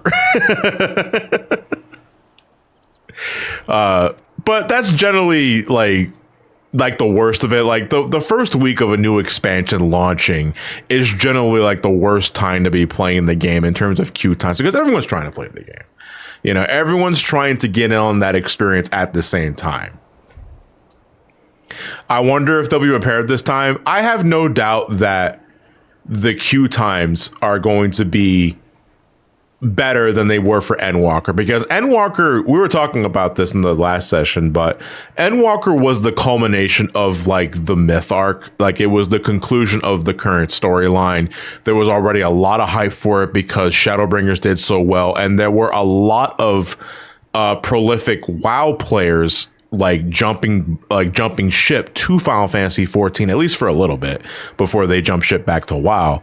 But that brought a lot of buzz and that brought a lot of new heads there on top of folks that were already playing this game because Shadowbringers is already fucking fantastic and because they enjoyed the experience with that, Stormblood and Heavensward. You know, so there was like shit on top of shit. But now that I believe most of like the dedicated WoW players have already moved back to WoW, like it's just like the hardcore, or at least the more dedicated Final Fantasy XIV player base that are heading into Dawntrail. So I want to say that I have good confidence that the Dawntrail release is not going to be plagued as much as Endwalker was. Of course, I'm knocking on fucking wood here. Of course, things could change. You know, we could very well get another Raubon EX or Pippin Savage, a scenario like we had with Stormblood, but I like to think rather confidently, optimistically, that Dawntrail's release is not going to be as a dumpster fire as Endwalker's was, because Endwalker's was fucking miserable. especially if you were native to like Aether, which was like the rating data center, because that's where all the players go, because that's where their favorite content creators go and hang out. Not me. I am always a dedicated Diabolos player, dude. I've been playing this game since Diabolos was in the Primal data center, before they shifted to Crystal. I don't even know if Crystal Data Center was even a thing back in the day, but now Diabolos is dedicated on is dedicated Crystal server, and that's where my ass is always gonna be. I can't fucking stand the idea of moving to Aether or Primal because that's where everyone else plays the game. Fuck no, I'm staying here. This is my home. I am always gonna be a Diabolos player. At least Diabolo players, when they make party finders, whenever that fucking happens, they can actually clear the goddamn fight.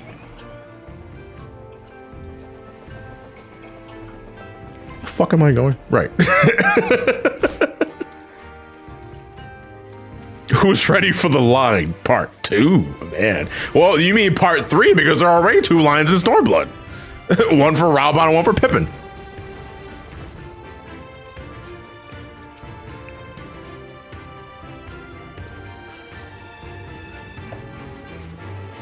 Do you think that in 20 years we could get an offline version of this game like Dragon Quest X? I personally don't see it happening. There are doing things to future-proof this game in terms of like having a solo experience, but I think you're always going to need an online connection for some of the shit that's just heavily integrated into this game. I'm not going to say no, but I just heavily doubt it. I just don't see how they're going to make things work for the solo experience, given that it is largely an MMO, you know?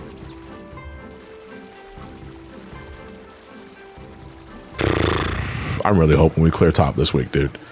The Omega Protocol, that is the last ultimate that was released for Endwalker. We're on final phase, and I have raid night 3 times a week, and we got to final phase last night, but there's still some kinks to work out with like mitigation and that sort of things, but like I can fucking taste it, dude. Like I'm so fucking close. Like, I'm so fucking close, I can taste it. Have you died to slow-moving rectangles? Yes. My first time I got to phase 6? Yes, absolutely. But afterwards, Alex and I did a lot of simulation to prepare for it, and we did it flawlessly last night. Absolutely. Just like we practice. And so I can't fucking wait, dude. I want to clear that fight so much, because... I can't move and talk at the same time, so I'm going to just pause for a second here. While I find DSR, the Dragon Song's Reprise, to be the better fight of the two, clearing the Omega Protocol has more significance for me personally, as someone who took the raid scene seriously starting with the Interdimensional Rift. Because I explained in the Heavensward streams that technically my first Savage experience was in the final Alexander tier. It was the Eye of the Creator and it was the Breath of the Creator. I cleared Eye of the Creator after jumping through many hurdles because I was just new. I was just getting started with the game and I was fucking garbage at it.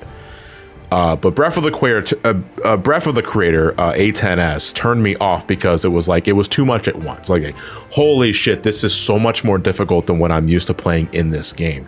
So I just stopped doing Savage from that point forward. But then we get to Stormblood. And then I find out that the raid scene is the Interdimensional Rift. It's Omega stuff. And then I see that the Savage encounter of the final fight of the first tier has an exclusive phase. I see the transition to this phase, and I am awestruck by what I am seeing.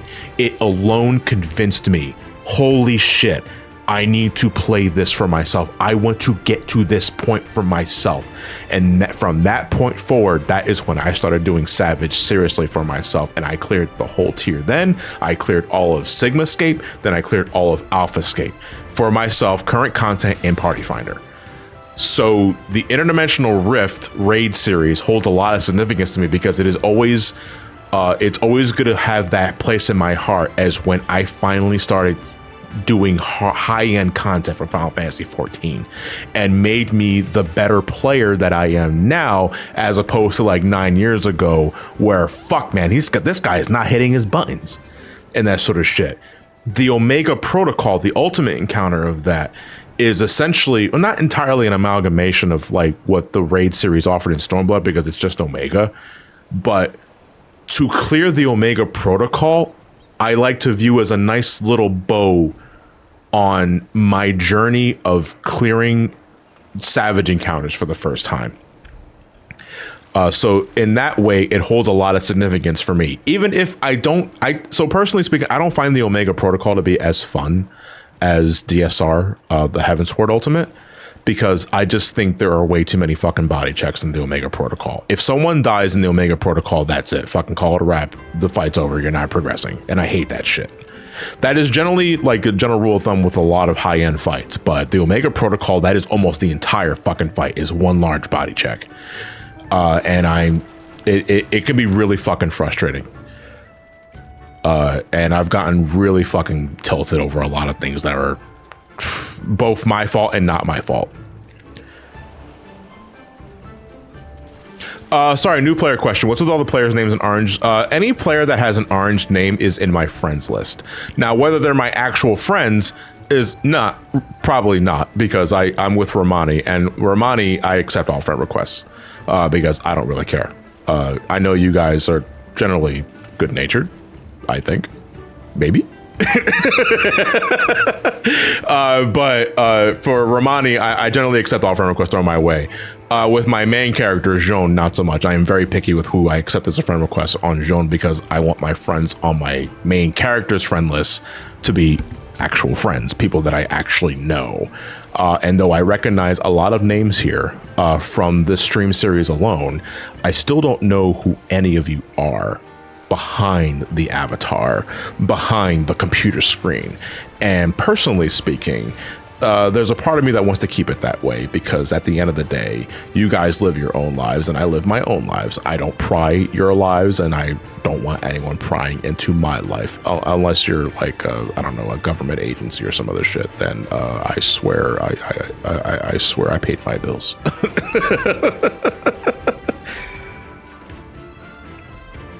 But for Ramani, for the race stream series, I don't give a fuck. If you want to send me a friend request, I don't give a shit. Go right ahead. I think I'm getting dangerously high though to the player cap, because your friends list caps at 200. And I think there's a lot of people here.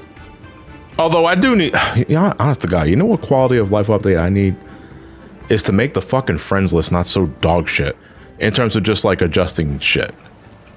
Because like unfriending people, deleting players from the players, like the friends list, takes an obnoxiously long time because it's so laggy. And from my experience, there's no way you can do that in like the Lodestone, like the Final Fantasy XIV website.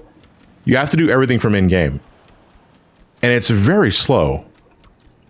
I did not realize you were streaming. Are you about to finish up? Yeah, we're getting close to finishing up because I've been streaming for almost 3 hours.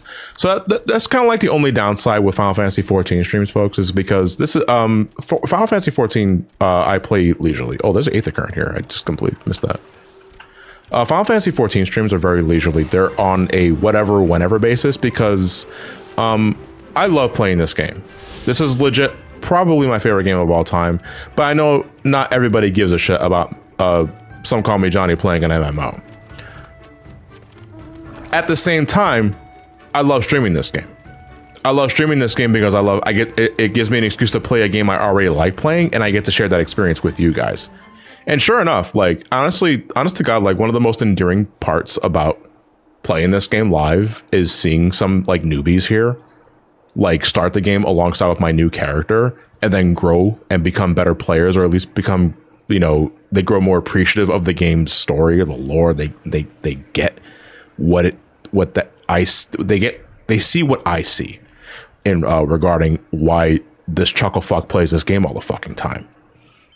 And I like seeing that. It is a very endearing quality that keeps coming, that keeps me coming back to this.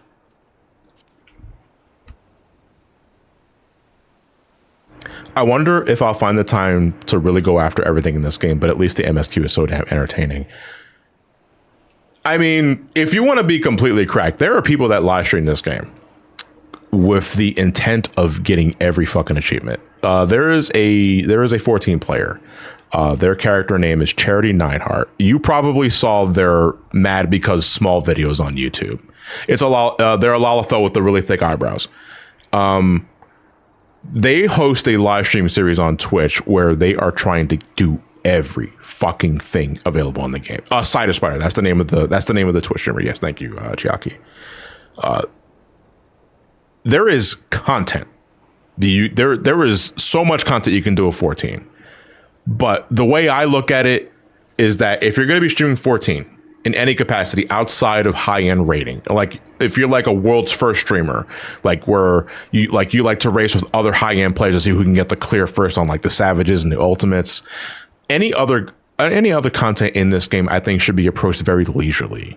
You know, it's not it is not a sprint. Like, it is a marathon, and you're in it for the long run. And I think the best means of approaching that with the kind of mindset you need to have for that sort of thing is just to be as chill as fucking possible, you know?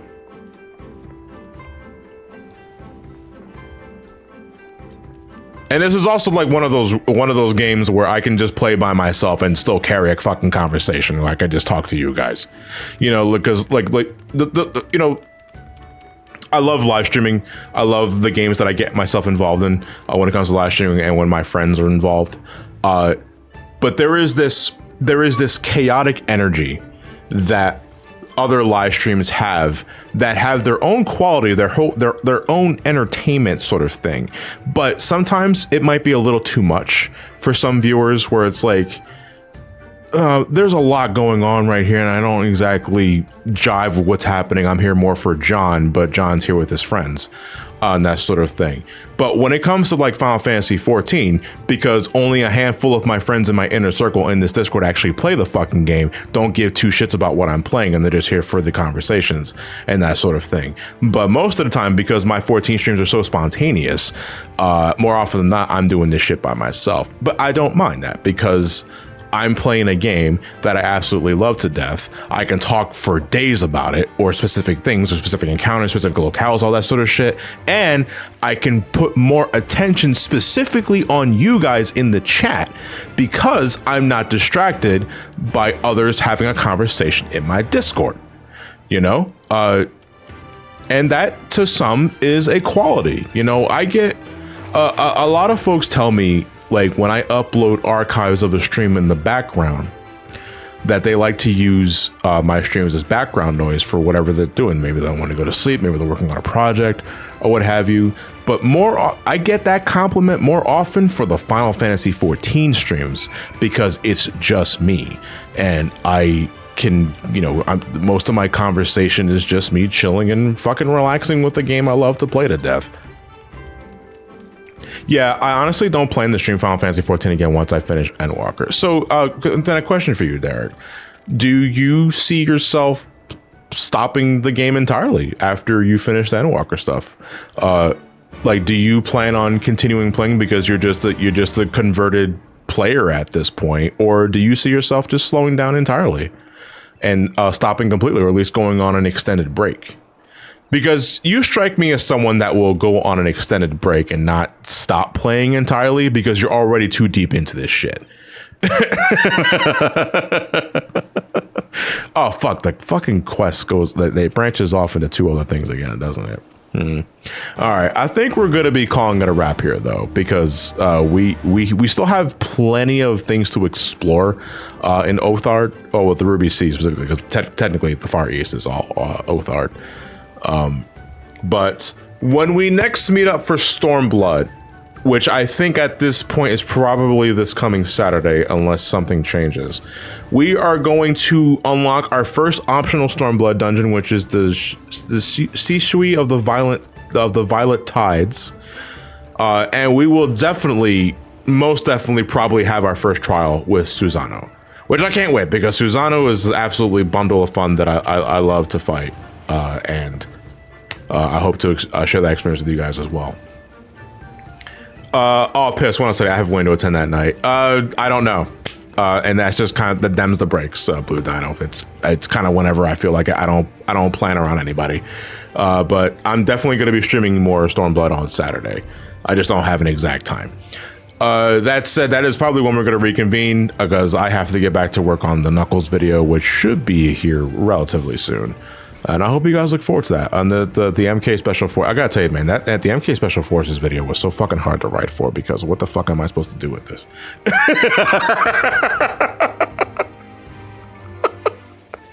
Can I just get back to fucking Final Fantasy? But anyway, let's find someone to raid as we're ending tonight's session. Oh, Ray's still online. He's playing Grand Blue Fantasy Relink. I think he really likes that game. So we're gonna go raid him. I don't have a raid hashtag though. So in that case, just use my victory emote. And that should be more than enough. All right, guys, send Ray my love, and I will see you guys next time on more Final Fantasy XIV Stormblood featuring Ramani. Have a good night, everybody, and take care of yourselves.